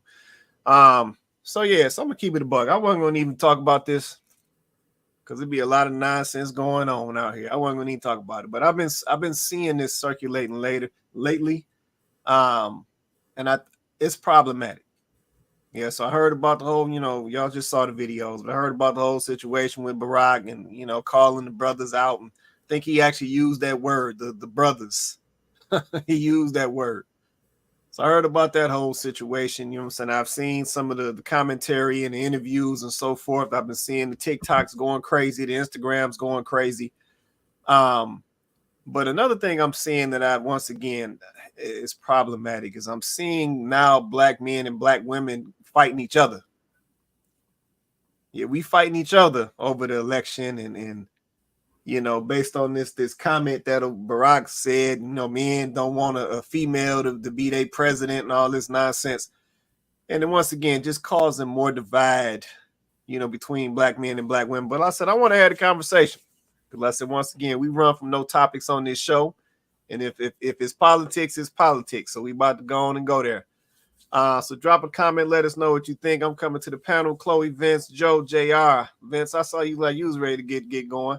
Well, Chloe, I see you ready to I see you off mute too. Go ahead and come on off. Say what y'all want to say. Well, if we look at history, since the first election of Barack Obama, the black male turnout has been going down ever since. Mm-hmm. So it's just not Kamala Harris. It was the second Barack Obama presidency, Biden, Hillary Clinton, it all was down.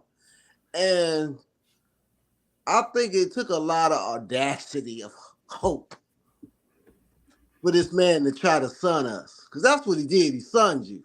Facts. To tell, why don't you just speak on the policy? We all keep talking about, we just want to get, the job off our character. Well, why do we keep talking about race? Why couldn't he just say, this is her policies that will improve everybody's life? Why just have to be, and then the audacity to say that men don't, most of us are raised by women. most of us have been taught by women. Most of our bosses are women. It has nothing to do with gender. It has to do, can you do the job? And if that's who you want to vote for, then that's your right.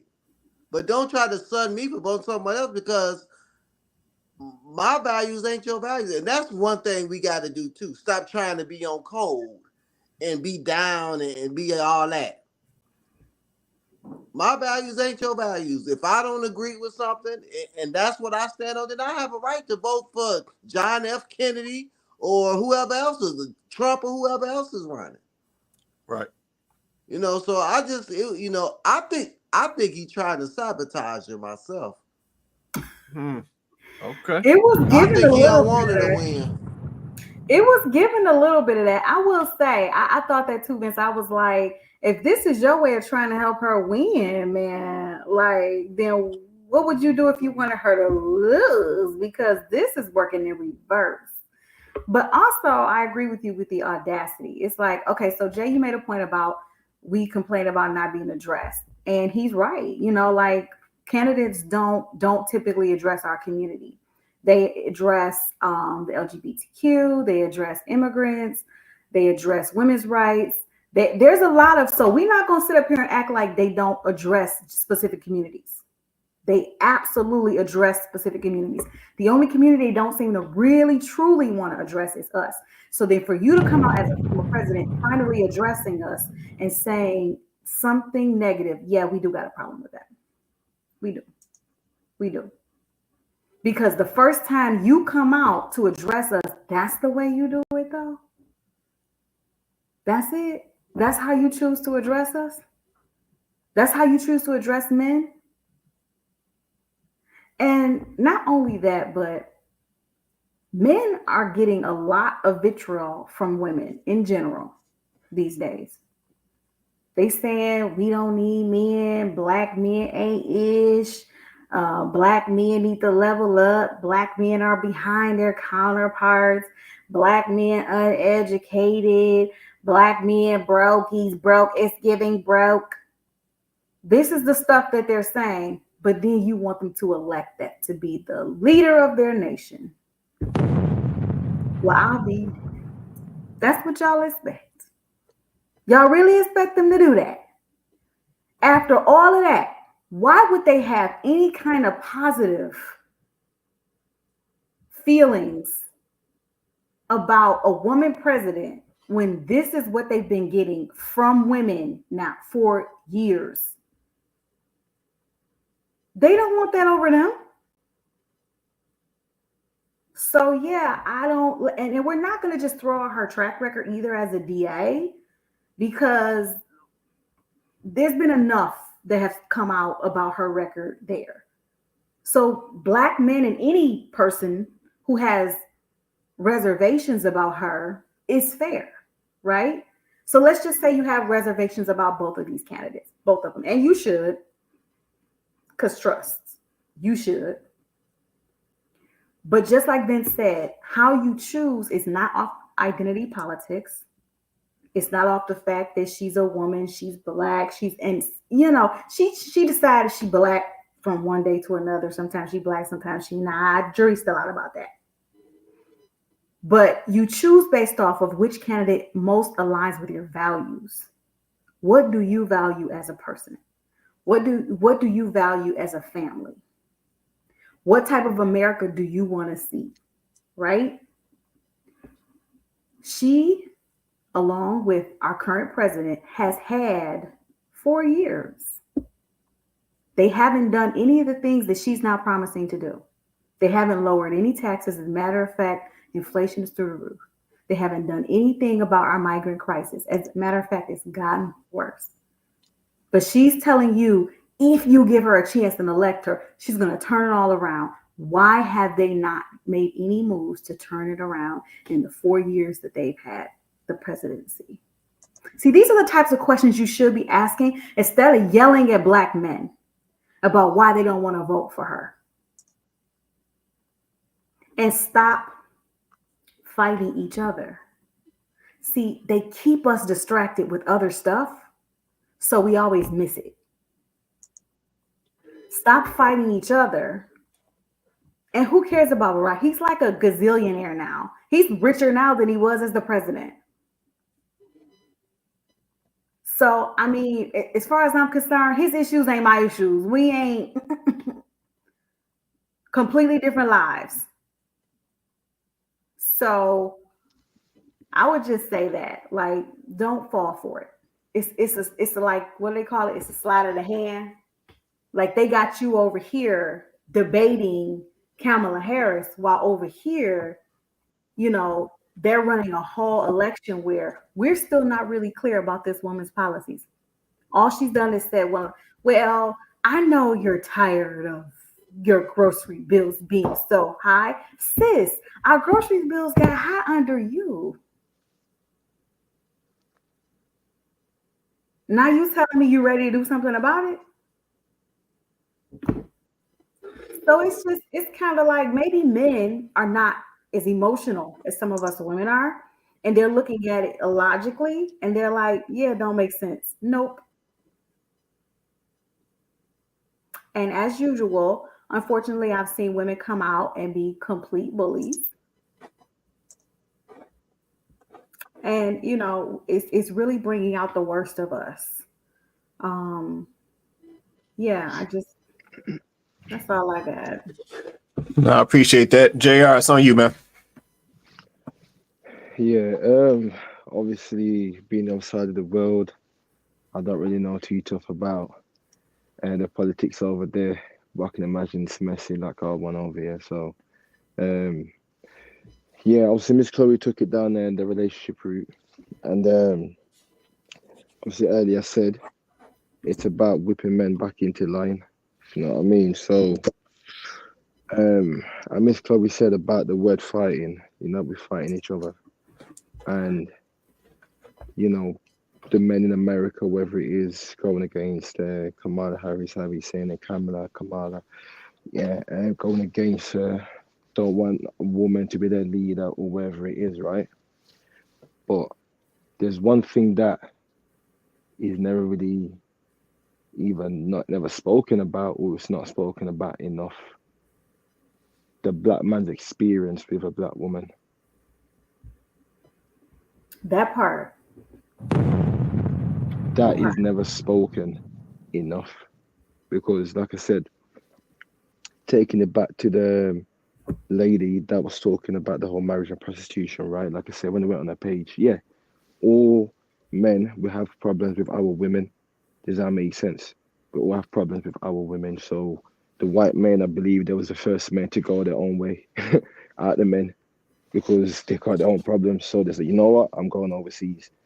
They got their own issues. So I'm not just saying, okay, it's a black, yeah, that black women are the only women that are giving their men problems. But the problem is, it's that when men want control for the benefit of the family. When women want control, they want control to actually cause chaos within the family. And that's where men are sitting there thinking, no, logically, we don't align with that because we've had enough of the black women experience, whether people are saying she's black or not. And to have a woman as our leader, that would just be crazy, because let's not act as if, right, men don't fall into line and men don't submit, because men do it, right? KD, I'm pretty sure that whoever his coach is, right, makes less than him. And they all listen to the coach on what needs to be done. So men follow and men submit. Men understand control is for the benefit of the team, whether it's the team or the family. But women are here to cause chaos and destruction. Hence why Miss Chloe said the fight. Yes, we're missing the point of that. They're putting it there right in front of us, obviously, you know, distracting us, and then we're falling into it, right? But the sad reality is, it's that the black man's experience, even if we go down to the two UK podcasters that was on Andrew Schultz podcast, right? Right. When they made the whole joke or whatever it is about black women slapping a black man, that's why we grow beards, whatever it is. Okay, that's a white man that made a joke, right? Now, yeah, he shouldn't be saying that. Okay, fair enough. If we're gonna say that, he shouldn't be saying that. But now, let's ask a black man about their experience. Have you ever been slapped by a black woman? Yes, I have. So yes, it is true, right? The same way they will say, this is what black men do. Yes, that is true. Whether we did it before or we do it. Does that make sense? So it's about the control of, like I said, whip the men back into line, but we can do whatever we please. And we're sitting there, we say, no, we've had enough of that. Because look at where society is today. But hey, you know what? The community doesn't matter as long as the women benefit. They don't care. But the men are sitting and say, you know what? Like I said, I don't understand you lot's politics over there, right? So if the men are deciding to go the other way because it benefits the family, not the black man, or the black man and the family benefit, then so be it. What's wrong with that? Because we can see, or the men over there can see, that if we go with her, boy, it benefits them. But even if I benefit with what she's offering me, I'm still going to lose regardless. So why am I going to go down that path? But like I said, it's about the control, the black woman having the control over the black man, whipping him back into line. So we're going to end up clashing, as always, for however long it's been going on. And how are we going to improve it if, like you said, come at the matrix? I think I can't remember who mentioned it. Come at the matrix and let's do it together. But what do I know? Yeah, no, I feel that, man. Appreciate that comment right there. Let me get this comment real quick. So see, shout out to Eva Wright. She says, so y'all are saying the other candidate is better. So I'll respond to this, Eva Wright. So the answer to this question is no.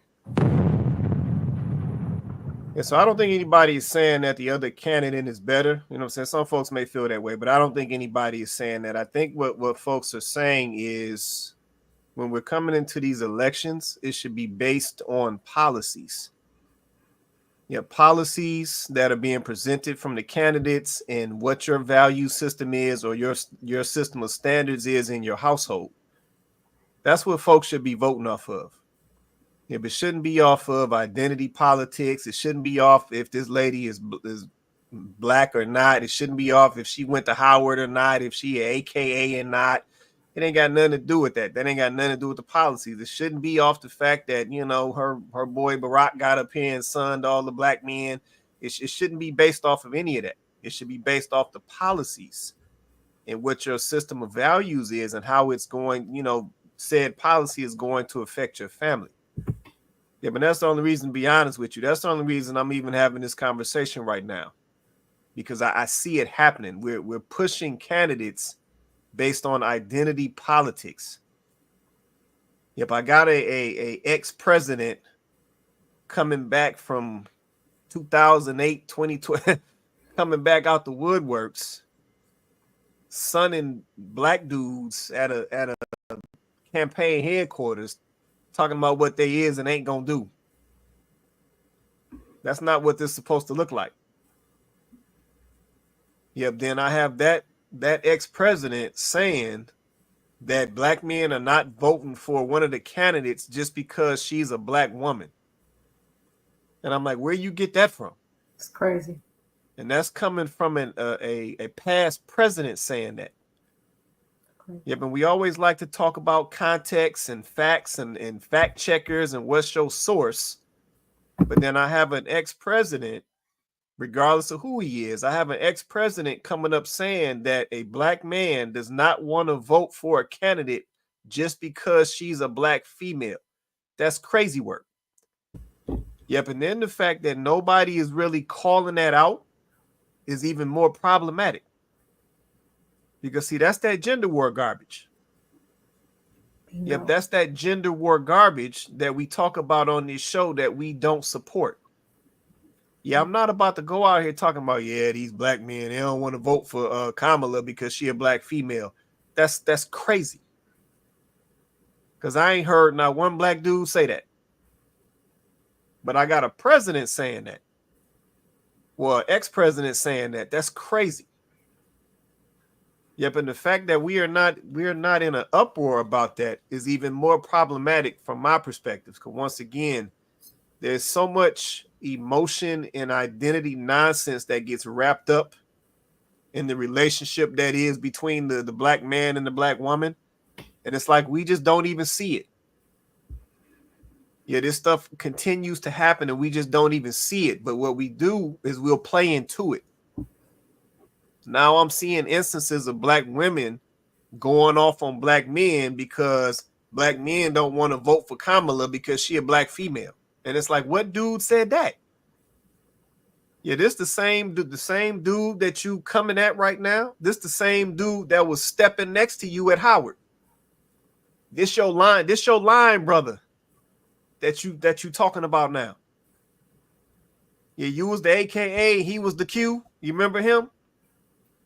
Now you calling him out or getting mad at him because you think he don't want to vote for a candidate because she a black female.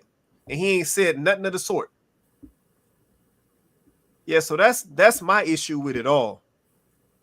Yeah, now we at a point now in 2024 where we are literally trying to use identity politics and emotions to get people to vote for somebody and literally look past policy and what's actually tangible and what's actually included or affects the long game.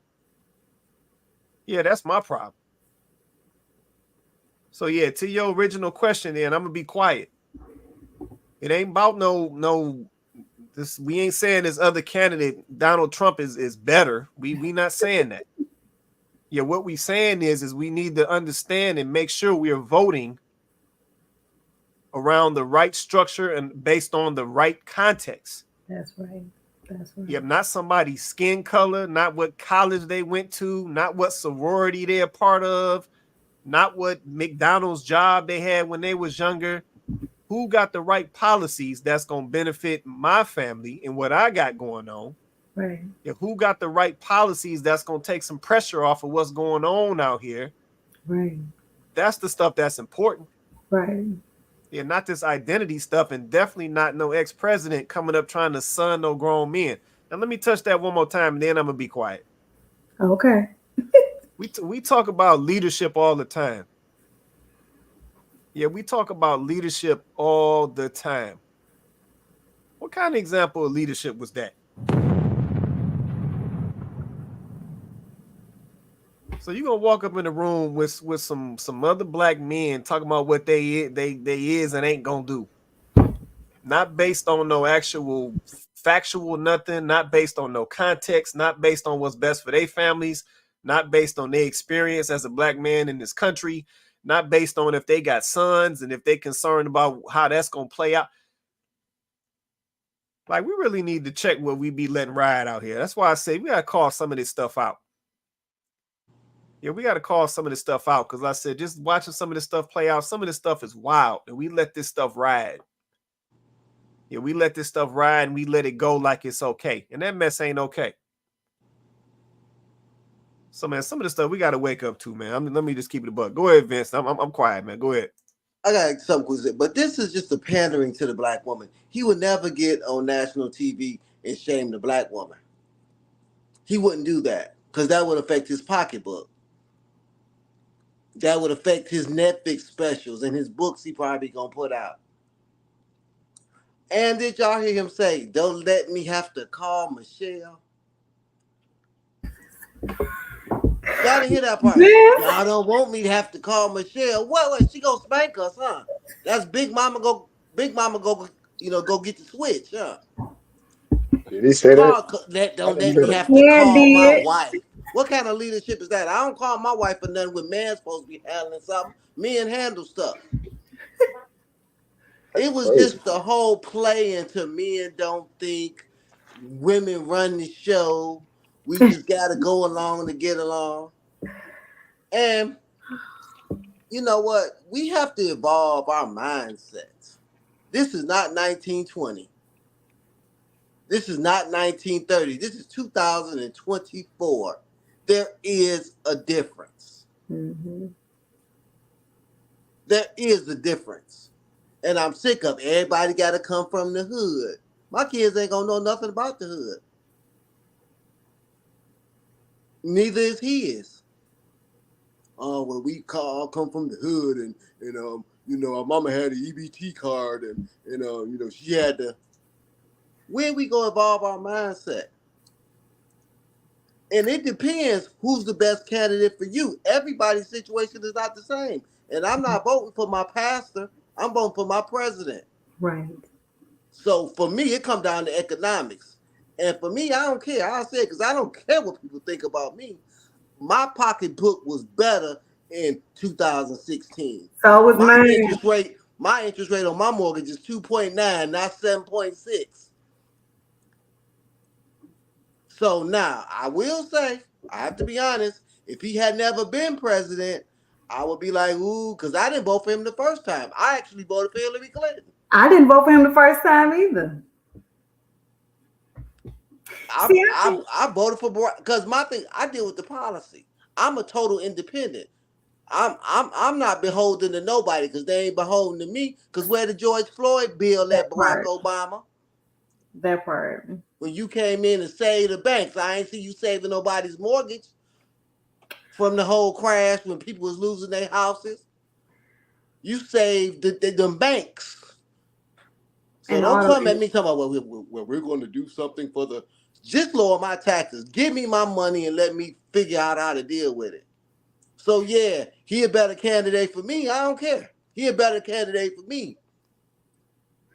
So, and then, let me say the other thing. And then they trot out these billionaires, and to keep it real, the rich gonna do good regardless. Because in a bad economy, they do good. In a good economy, they do good. In a good economy, they take profits. In a bad economy, they make more investments. Then they're able to buy your house when it go into foreclosure. That's true. That's real. That's true. So we just got to keep 100. None of them got our best interest at heart. None of them.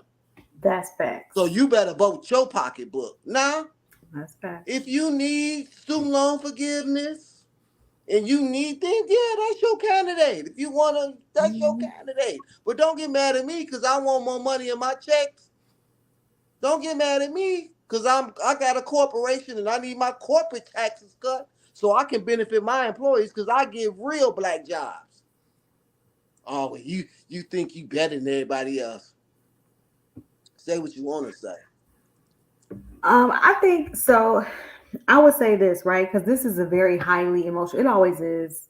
Each election is emotional for its own reasons. This one is really highly emotional. Yeah, I don't know where the idea that either of these candidates are looking out for your best interests. I just don't get it. I feel like as Black people, we really have to pay attention. They do that sleight of the hand a lot, right? They say, oh, we're going to do this for you. We're going to do this for you. We're going to do this for you. But the policies that they actually are able to get through, the ones that actually do make it, right? Very seldomly actually help our communities. And anything they do that is actually an immediate benefit, like a stimulus or something like that, they just come back around the next year and they collect taxes on it. So you get the stimulus, you stimulate the economy with it, and then they just come back and spend the block on you and take it right back. So I think as Black people, what we're saying this year is we have too much information at our disposal to continue to make decisions based off identity politics and making decisions based off of how a candidate makes us feel. Like it's too much at stake, right? Like this is not a popularity contest. And the part that you guys are all missing is it wouldn't, I stopped voting because of the Electoral College. Because too many times we run out and we vote for these people and the candidate we voted for doesn't win the Electoral College and they don't win anyway. And after that happens a few times, you go, that's okay. I opt out. But if I was going to vote, and look, the jury's still on whether or not I am going to vote in the national election because of that reason. If I was going to vote, I don't have no shame in saying that I would vote for Donald Trump as well. Not because I think he's the better candidate, but because there are more of his policies. See, this is the thing. While they don't want you to focus on a policy, I'm paying attention to the policies. I'm paying attention to the policies. And there are some things that Kamala has done under Biden that I'm not comfortable with. And there's some things that she said that I'm also not comfortable with. And as our borders are, and the fact that we now have whole gangs taking over states across our nation to the point where police officers are ill-equipped to handle them is a concern. The fact that they're getting monies that come straight from our tax dollars when we can't even get those same benefits ourselves is concerning to me. The fact that they are coming into our cities and getting all kind of subsidies and getting all kind of, monies and assistance to get in housing and the same type of benefits that as an American you would not be able to receive is concerning to me. And these things should be concerning to you. So don't get lost in the sauce. This is why we're saying pay attention to the policies. Now, like Vince said, maybe some of those things don't bother you. They're not your concern. And if they're not your concern, then you should vote for the candidate that is right for you. Stop getting mad at other people, though, because they make different decisions. They have to make a decision that's right for their family. Why are we getting upset about it? It's a choice. Why can't I have my choice and y'all have y'all's? Like, it's okay. Like, I'm not mad at anybody that want to go vote for Kamala. By all means, please do. Listen, if she's your candidate, man, vote for her. If Trump is your candidate, then vote. Do what you do. But I just don't get why there's this debate. It's crazy to me, right? Like, everybody's like, everybody gets a choice. Everybody gets a choice. And then when it's time for us to vote in the election, everybody get mad because people want to exercise their right to choose. That's crazy to me. Anywhere else is my body, my choice. It's if I want to kill a baby. It's if I want to. Everything is my choice. And then when it's time to pick a candidate for politics, people get big mad. Y'all gonna have to break this down for me. Please explain it to me. Family members are at odds. Friends are at odds. This is crazy to me. And it's like we should be able to just choose. And it's okay. It's okay if we don't agree. Like, it's okay. I promise it's gonna be okay. It's okay. Everybody breathe. Like, I don't know, y'all. It's really kind of bringing out, to be honest, it's unfortunate because it's bringing out the worst in us. And I think we have to really evaluate why that is. Why are we trying to convince other people to change their minds about what they feel is important to them? Why are we doing that? Just let people do what they need to do, and you do what you need to do, and it's okay. We can disagree. It's perfectly fine. We can disagree. It's cool. We can disagree and still be cool. It's okay. At least I think so. Like, right? Like, we can disagree. I have people who actually know me unfriend me.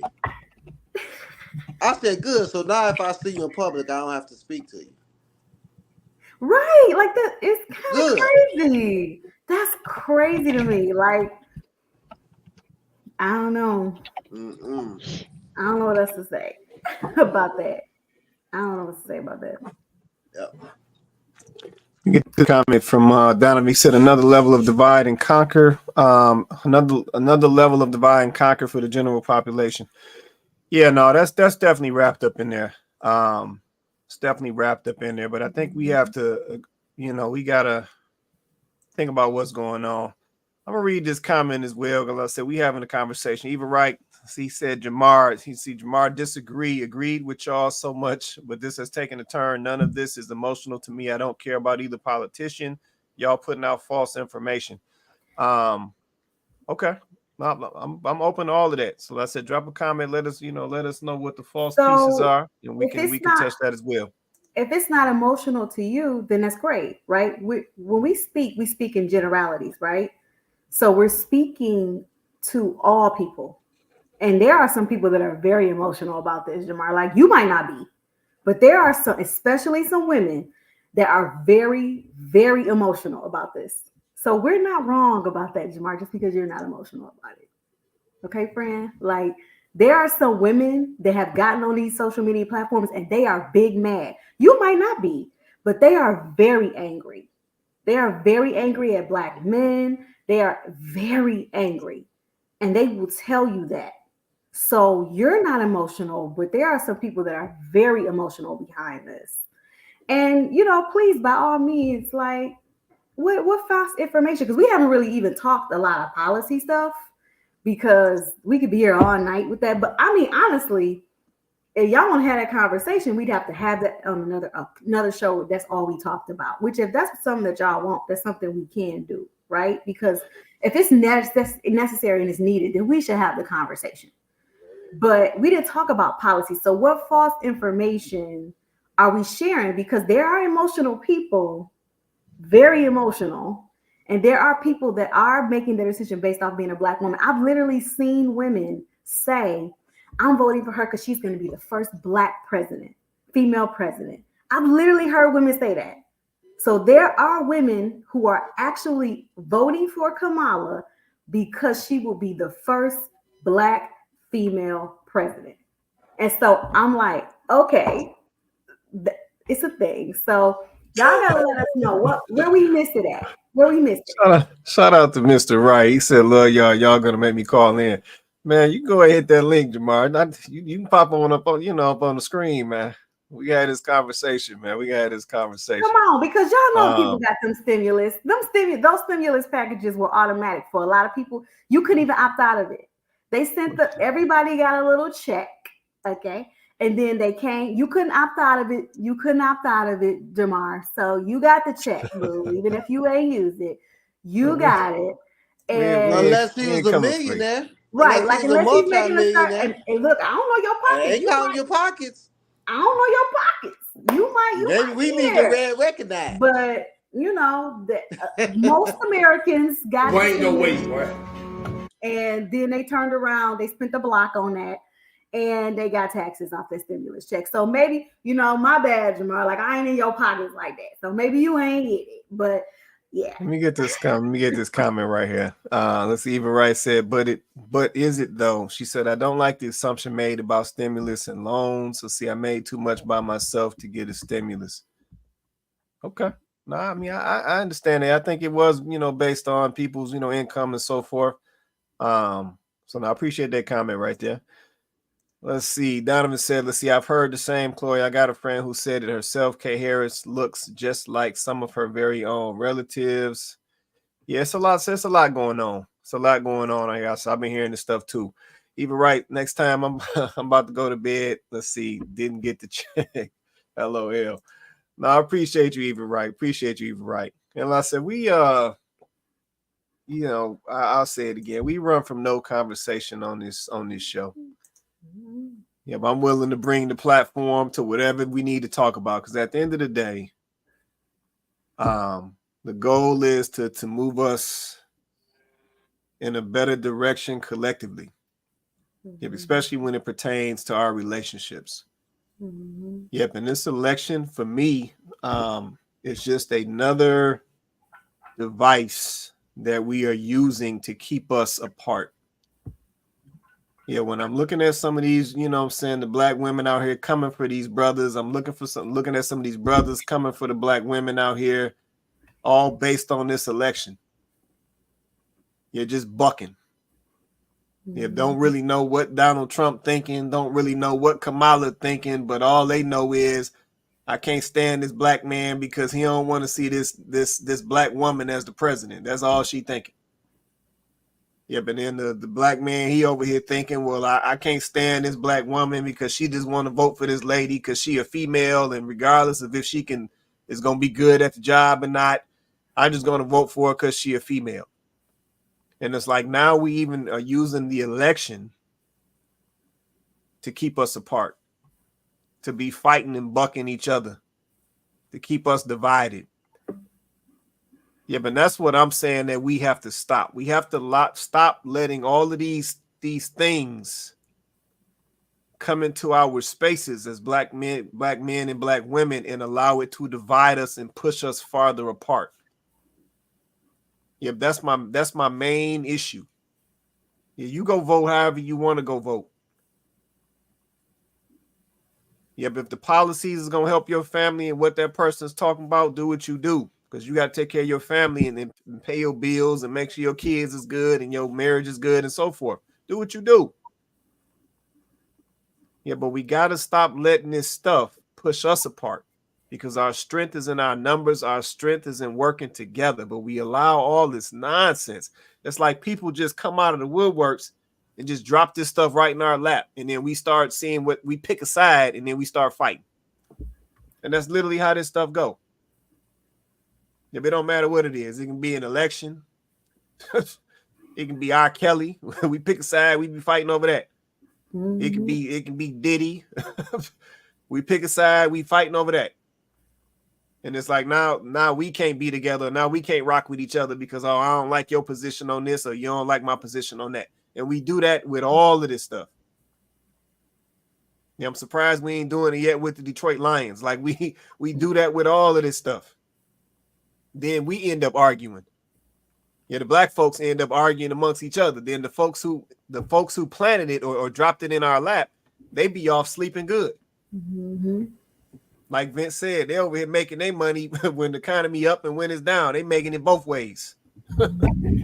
Yeah, when it's down, they buying everything up. When it's up, they cashing out. And then we over here fighting. Can't get a relationship off the ground. Can't keep a marriage together for more than a year. That's my problem with it all. So I'll go and lay my position right on the table right now. But man, I don't know if anybody, Joe, go ahead, Joe. We'll let you get this last one in, man. We up out of here, man. You guys have said pretty much everything that need to be said, I think. To Chloe's point about, why can't we all just get along? It's just a timeless question we all have, but people are tribal by nature. It's the same reason why Christians amongst other Christians can't get along. The Baptists against the Catholics, Catholics against the Kojic. Then you have the rich against the poor, the black against the white, the Arabs against the Jews. So there's always going to be some conflict. We should all be able to coexist amongst one another. But that is an internal struggle that we still have to this day. Politics is a touchy subject, just like diet and religion. Once you go in that realm, then you open up a can of worms for somebody. For a lot of people, even amongst people who claim not to be emotional, yet the response itself is an emotional response, because if you wasn't emotional, you wouldn't have made the response. So of course you are. You have a stake in this, like everybody does.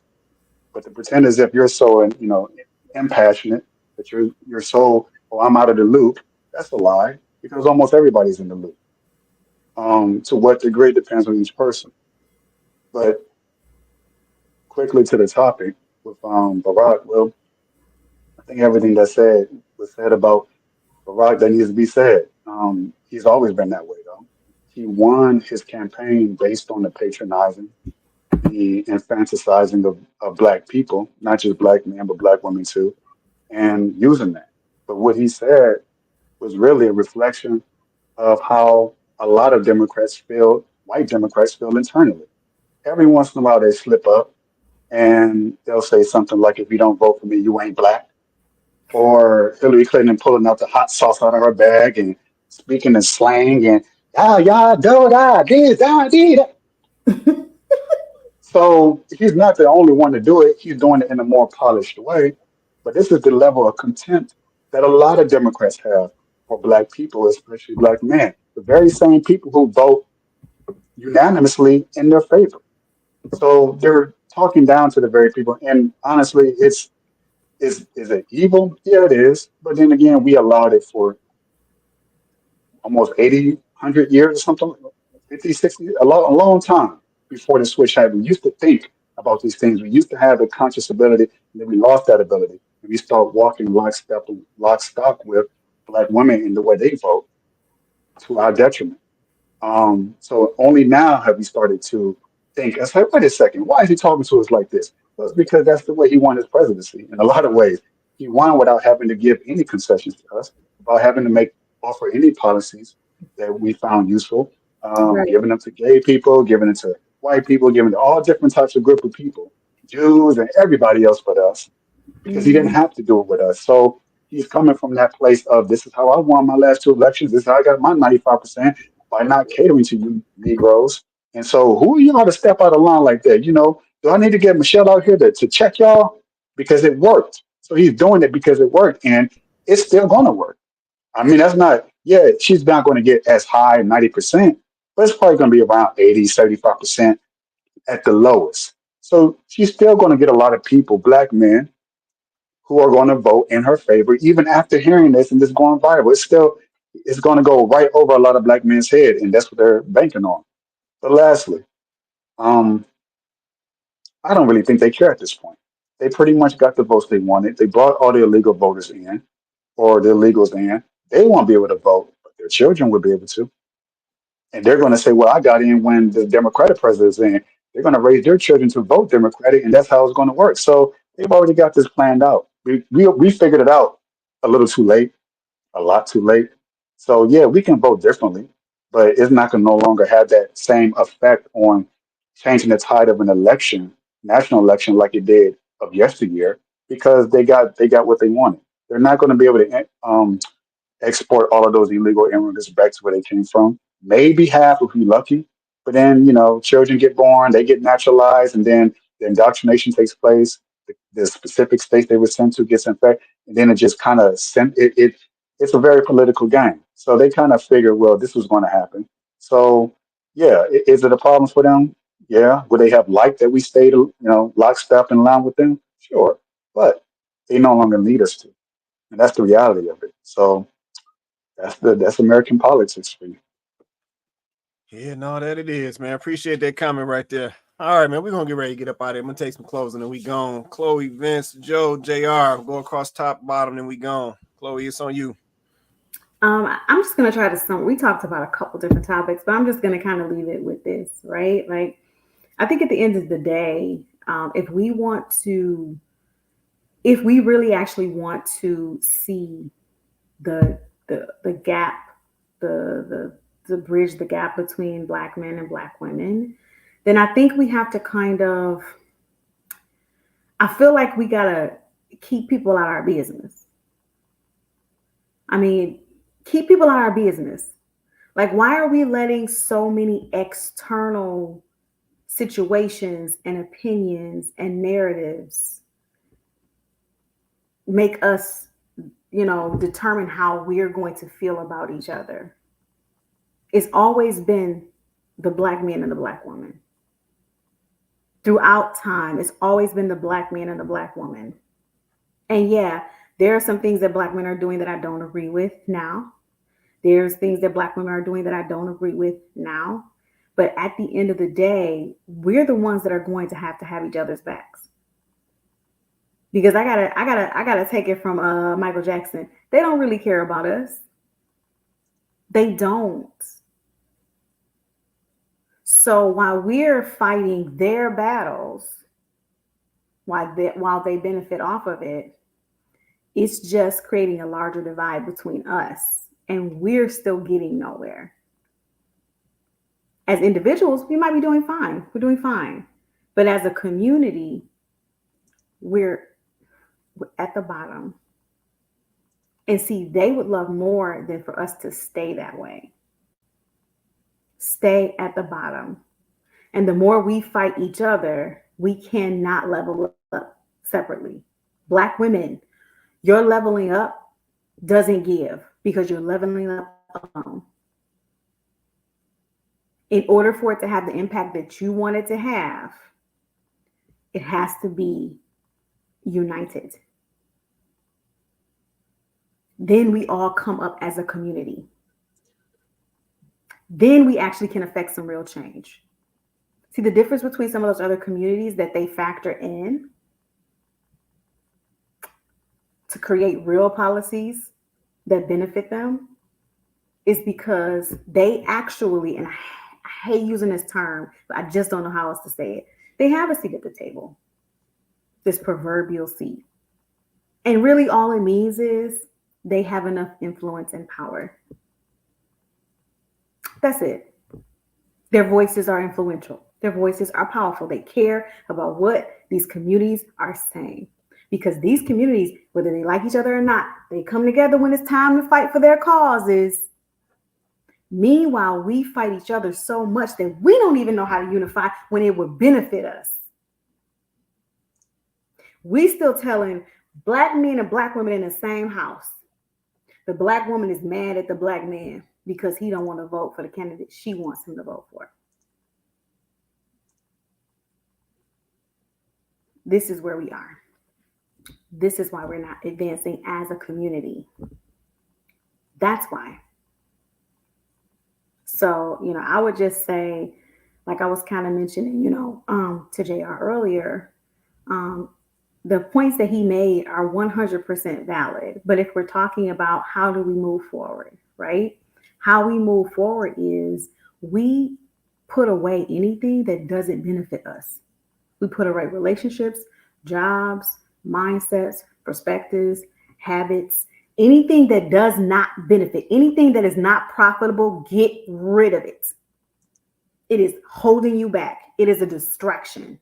Get rid of it. Even with this election is the biggest distraction ever. Meanwhile, all kinds of stuff is going on in the world. All kinds of stuff is going on under our noses. It's the biggest distraction. Decide who you want to vote for and shut up. Go on and vote. That's going to be my new motto. And shut up.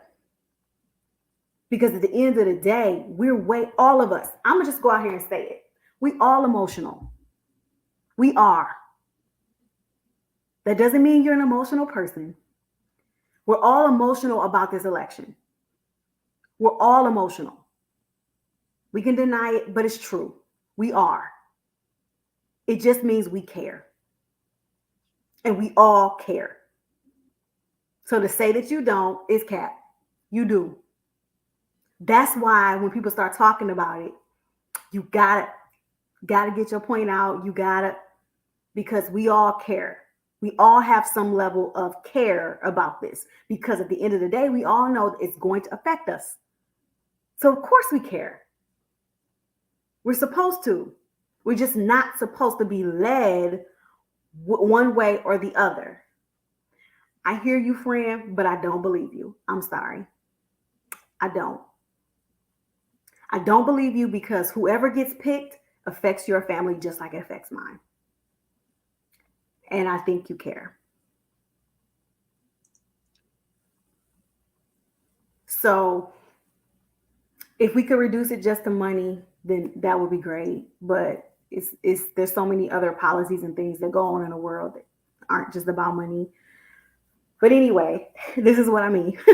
So I'll land and I'll just say that at the end of the day, we have to focus on what actually matters and stop trying to, bump heads about things that at the end of the day, they aren't profitable to us anyway. I'll land. Real appreciate that. Appreciate that, Vince. It's on you, man. I need to talk to Eva. I think that's hubby. I think that's hubby. Oh, well, hubby, because I want to know why he ain't getting no stimulus. He need to talk to me. Maybe we could do some investing or something. Because I got a little check. Yeah, but that's Jamar. Shit, I need to know something. But I think at the end of the day, we all want what's best for our families. We all want a better future for our children. And I think that's what we need to look at. It doesn't look the same for everybody. But I think we all have to agree to disagree sometimes. Yeah. And understand that, it's just like church. You like a certain pastor, I like a certain pastor. As long as we get the message. You know what I'm saying? And also, my birthday is in 56 minutes. Okay. Happy pre-birthday, man. Happy early birthday. Thank you. Round of applause. Happy birthday, Thank boss you. man. Happy birthday. Thank you. Don't wish me money, just wish me time, because that's all I need is time. Okay. But How old are you? Or how old will you be? But then as far as the Oh, you being ignored the stingy, yeah, question. guys, if y'all at the bar, buy some ladies some drinks. Stop being stingy. No, you right Y'all about that. Joe said he ain't letting you off the hook though. He said, "How old are you?" He said, "How old You you heard what I gonna be?" said. No, 52. I still look good. 52. 52. Period. Yeah. No, happy pre-birthday, man. Thank y'all. Thank y'all. No doubt, no doubt. All right, Joe, it's on you, man. Go ahead. This has been an interesting conversation. You gentlemen and lady have a great night. Appreciate that, man. Straight to the point. Appreciate that right there. JR, it's on you, man. Yeah, thank you once again for having me on and traveling with the panel and the people in the chat. And yeah, I'm just gonna keep it simple. Miss Chloe, she said a lot there that, no point me repeating because she covered a lot there. So yeah, she made some good points, very good points that we just need to fix up. We just need to fix it. I know the world ain't perfect. It's never gonna be like Joe said, but as people, as individuals, let's try our utmost best to just be good peoples and aim for to complete the mission, which is family, and strive to achieve a certain goal for our kids in the future. So yeah, I'll leave it at that. Thank you. No, I appreciate that right there, JR. Appreciate that, man. Yeah, let me say this and then we out of here. Just to my people. Let's say we did, cover a few different, conversations tonight. We talked about, fellas being stingy out here, touched on understanding your position and what you should be doing out here in this life. And then we also, veered into politics as well. But let me just say this and then we gone. We not enemies. We ain't never been enemies and we're not about to be enemies. Yeah, so we got to let that mentality go. Yeah, folks have their own minds, their own brains, their own life experiences, you name it. Yeah, so we got to take this enemy component out of here. We're not each other's enemy. We're actually supposed to be each other's complement. And I think once we get back to that and understanding how great or how important that is, we'll be a lot better off.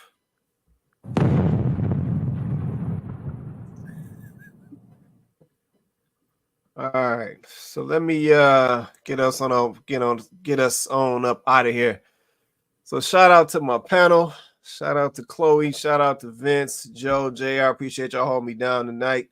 Shout out to everybody in the comments as well, dropping all y'all comments and y'all perspectives. We appreciate that. That's what makes for the show. That's what makes for the conversation. Yeah. So this is Kandid Konvos, man. We do this show every Wednesday night, 8:30 Eastern Standard Time. We go live on YouTube and Facebook, so definitely smash that like button if you haven't already. Hit that share as well if you feel so inclined, but definitely smash that like button for us. But man, with that being said, everybody have an awesome night. We're going to catch y'all in the next